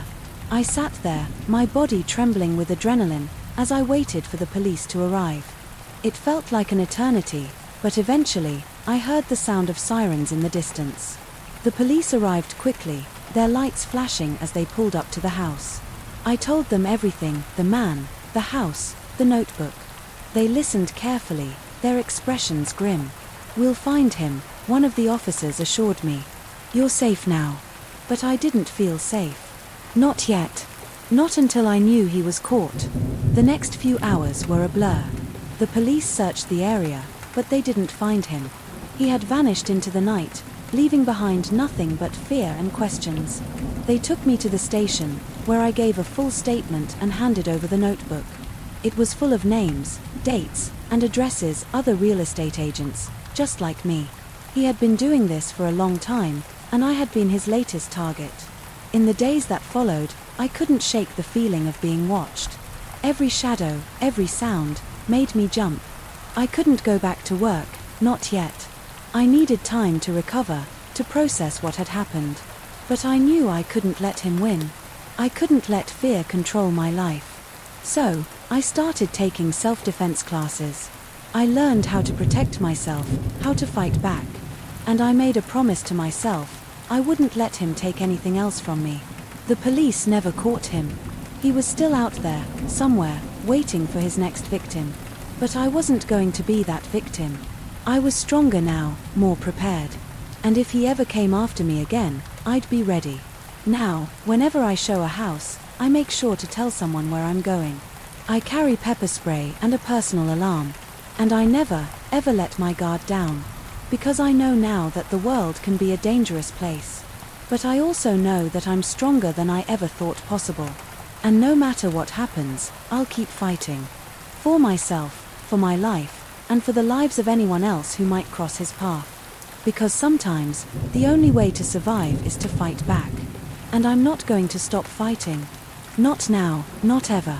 To get a signal. The island was remote, one of the reasons we'd chosen it for our getaway. No crowds, no distractions, just us and the ocean. But now, that isolation felt like a death sentence. "We need to get back to the villa," I said, trying to keep my voice steady. "We can use the landline there to call for help." Mia nodded, her face pale. She gripped my hand tightly as we turned and started walking back up the beach. The villa was about a mile away, nestled in a grove of palm trees. It had seemed idyllic when we arrived, but now it felt like the only safe haven in a world that had suddenly turned dangerous. We hadn't gone far when we heard it, a low, guttural growl, like the sound of an engine idling. We froze, our eyes scanning the tree line. The growl grew louder, and then we saw it, a black SUV, its windows tinted, rolling slowly along the narrow dirt road that led to the villa. "Sam," Mia whispered, her voice trembling. "Who is that?" I didn't have an answer. The SUV stopped, and the driver's side door opened. A man stepped out, tall and broad-shouldered, wearing a dark suit despite the tropical heat. He looked out of place, like he'd stepped out of a crime thriller. His eyes locked onto us, and he started walking toward us, his movements deliberate and menacing. "Run," I said, my voice low but urgent. We took off, sprinting down the beach toward the villa. The man shouted something behind us, but I didn't stop to listen. My heart was pounding, my legs burning as we ran. The villa was our only hope. It had a landline, a solid door, and maybe even a weapon or two. We reached the villa and burst through the door, slamming it shut behind us. I locked it and grabbed a chair, wedging it under the handle for good measure. Mia was already at the landline, her hands shaking as she dialed 911. "It's not working," she said, her voice rising in panic. "The line's dead." I cursed under my breath. Of course it was. Whoever that man was, he'd probably cut the phone lines. We were completely cut off. "We need to find another way out of here," I said, my mind racing. "There's a boat at the dock. If we can get to it, we can make it to the mainland." Mia nodded, her eyes wide with fear. But what if he's waiting for us? We don't have a choice, I said. We can't stay here. We moved quickly, gathering what little we could, a flashlight, a knife from the kitchen, and a bottle of water. I peeked out the window, scanning the area for any sign of the man or the SUV. The coast seemed clear, but I knew better than to trust it. Stay close to me, I said, gripping Mia's hand. We'll move fast and stay low. We slipped out the back door, crouching as we made our way through the trees toward the dock. The boat was still there, bobbing gently in the water. My heart leapt with hope we could make it. But as we reached the dock, the SUV roared to life, its headlights cutting through the darkness. The man was back, and he was coming for us. Go, I shouted, pushing Mia toward the boat. Get in and start the engine. Mia didn't hesitate. She jumped into the boat and fumbled with the keys, her hands shaking. I turned to face the man, the knife clutched tightly in my hand. He was closer now, his face twisted into a cruel smile. You shouldn't have come here, he said, his voice low and menacing. This island belongs to me. I didn't respond. I just stood there, my heart pounding, as he advanced. Behind me, I heard the boat's engine sputter to life. Sam, Mia shouted. Come on. I turned and sprinted for the boat, the man hot on my heels. I jumped in just as Mia hit the throttle, the boat lurching forward. The man reached out, his fingers brushing against my arm, but I pulled away just in time. We sped away from the dock, the man's shouts fading into the distance. Mia clung to the wheel, her knuckles white, as I kept my eyes on the shoreline, watching for any sign of pursuit. We're going to make it, I said, my voice firm despite the fear coursing through me. We're going to get out of here. Mia nodded, tears streaming down her face. I can't believe this is happening. Neither could I. What had started as a romantic getaway had turned into a nightmare. But we were alive, and we were together. And as long as we had each other, I knew we could face whatever came next. The mainland was still miles away, but we were moving fast. The boat cut through the waves, the wind whipping through our hair. I kept looking back, half expecting to see the sub's headlights following us, but the island grew smaller and smaller, until it was just a dark smudge on the horizon. We didn't stop until we reached the mainland. The moment our boat hit the shore, we jumped out and ran for the nearest house, pounding on the door until someone answered. The police were called, and within hours, the island was swarming with officers. They found the man. His name was Victor Crane, a wealthy recluse who had been using the island as his personal hunting ground. The body on the beach was just one of his victims. He'd been luring people to the island for years, killing them for sport. It took weeks for the shock to wear off. Mia and I spent countless nights talking about what had happened, trying to make sense of it all. But in the end, we realized that we had survived something unimaginable, and it had brought us closer together. Now, whenever we go on vacation, we make sure to research the location thoroughly. We don't take any chances. And we always trust our instincts. Because we know now that danger can lurk in the most beautiful places. And sometimes, the only way to survive is to fight back and never stop fighting. The villa, I said. There's a landline there we can use. We hurried back up the beach, constantly looking over our shoulders. The idyllic paradise we'd been enjoying just moments ago now felt ominous. Every rustle of palm leaves and crash of waves hid potential threats. As we approached the villa, something felt off. The door, which we definitely closed when we left, was slightly ajar. Wait here, I told Mia, picking up a piece of driftwood to use as a makeshift weapon. I pushed the door open slowly, wincing at every creak. The interior was dark after the bright sunlight outside. As my eyes adjusted, I saw that the place had been ransacked. Drawers pulled out, contents strewn across the floor. Our suitcases had been emptied, clothes scattered everywhere. Sam, Mia called from outside. Is everything okay? Before I could answer, I heard a noise from the bedroom, footsteps. Someone was still here. I acted on instinct, slamming the front door shut and locking it, trapping whoever was inside with me, but more importantly, keeping Mia safe outside. Run, I shouted. Get help. I heard Mia's startled cry followed by the sound of her feet on the wooden deck.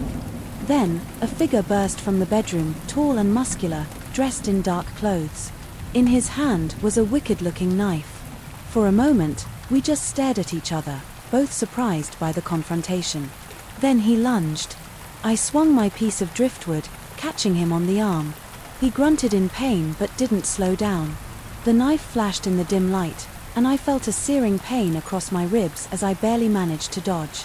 We grappled, crashing into furniture, neither of us able to gain the upper hand. He was stronger, but I was fighting for my life, for Mia's life.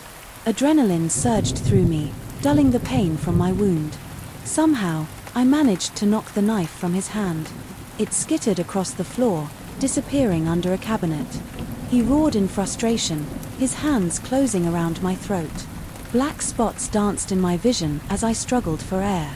In desperation, I brought my knee up hard. He doubled over, his grip loosening. I took the opportunity to slam my forehead into his nose. There was a sickening crunch, and he stumbled back, blood pouring down his face. I didn't wait to see if he'd recover. I ran for the door, fumbling with the lock. Just as I got it open, I felt his hand grab the back of my shirt. I spun, my elbow connecting with his already broken nose. He went down hard, and this time he stayed down. I staggered outside, gasping for air. "MIA," I called out. "MIA, where are you?" There was no answer. The beach was empty, no sign of her anywhere. Fear gripped me. Had there been more than one intruder? Had they gotten to her while I was fighting for my life inside? I was about to start searching when I heard a groan from inside the villa. The intruder was coming too. I couldn't leave him there to potentially hurt MIA if she came back. I needed to restrain him, to get answers. I found some zip ties in a drawer and secured his hands behind his back. As he regained consciousness, I demanded answers. "Where's MIA? Who are you? What do you want?" He just laughed, a chilling sound. "You're in way over your head, boy. You have no idea what's going on here." "Then enlighten me," I growled. He smirked despite his battered face. "This island isn't as private as you think. It's a drop point. That man you found on the beach, he was supposed to make a delivery. When he didn't show, we came looking." My mind raced. A drop point for what? Drugs? Weapons? What about MIA? I demanded. "Where is she? If she's smart, she's long gone by now. But don't worry, my partners will find her soon enough." Partners? There were more of them out there, and they had MIA. I needed to find her fast, but I couldn't leave this guy alone, and I couldn't take him with me. I made a quick decision, using more zip ties to secure him to a heavy wooden chair. "If anything happens to me," I said, leaning in close, "I'll make you wish you'd never set foot on this island." He just smiled, showing blood-stained teeth. "Good luck out there. You're going to need it." I grabbed a kitchen knife and headed out, my heart pounding. The sun was setting, casting long shadows across the beach. Where would MIA have gone? Then I remembered. On our first day here, we'd discovered a small sea cave on the far side of the island.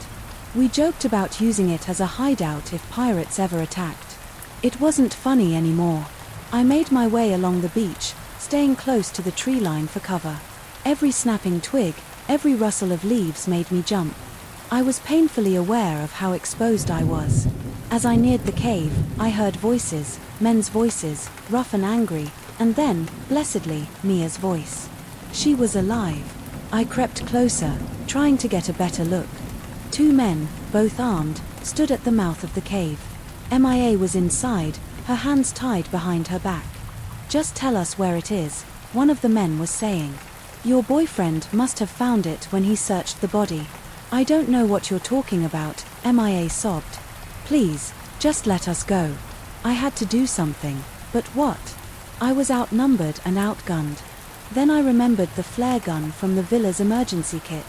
I hadn't brought it with me, but maybe I could bluff. Taking a deep breath, I stepped out of my hiding place. "Let her go," I said, trying to keep my voice steady. "I have what you're looking for." The men spun around, guns raised. "Where is it?" one demanded. "Not here," I said. It's hidden, and if anything happens to us, a flare will go up, alerting the authorities. So unless you want company, I suggest you back off."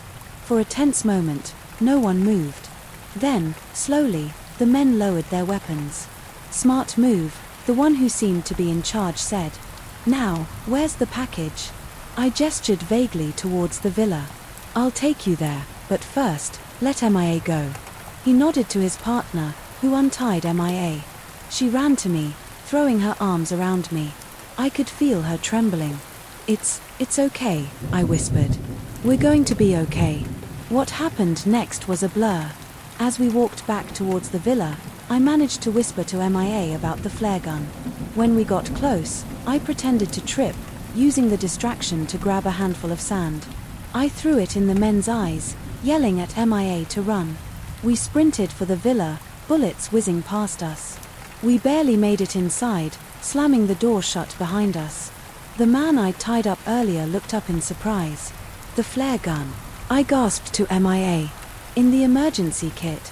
She found it just as the men outside started battering the door. With shaking hands, I aimed it out the window and fired. The flare lit up the night sky, a bright red star of hope in the distance. We heard the sound of a boat engine. The men outside cursed, realizing their time was up. We heard them running away, leaving us alone in the suddenly quiet villa. As the sound of the approaching boat grew louder, MIA and I held each other, hardly daring to believe it was over. The authorities arrived soon after, alerted by the flare. The whole story came out. The island was indeed a drop point for a major drug smuggling operation. The man we'd found on the beach had been a mule who tried to double-cross his bosses. In the end, our vacation turned into weeks of police statements and court appearances, but we were alive, and the smuggling ring was shut down. Now, whenever MIA and I talk about taking a vacation, we joke about sticking to crowded tourist beaches, but beneath the humor, there's a newfound appreciation for each other and for life itself. Because we learned the hard way that paradise can hide dangers and that when pushed to the brink, we're capable of more than we ever imagined. Our peaceful beach getaway became a fight for survival, but it also showed us the strength of our love and our will to live, and that's a souvenir worth more than any seashell or snapshot.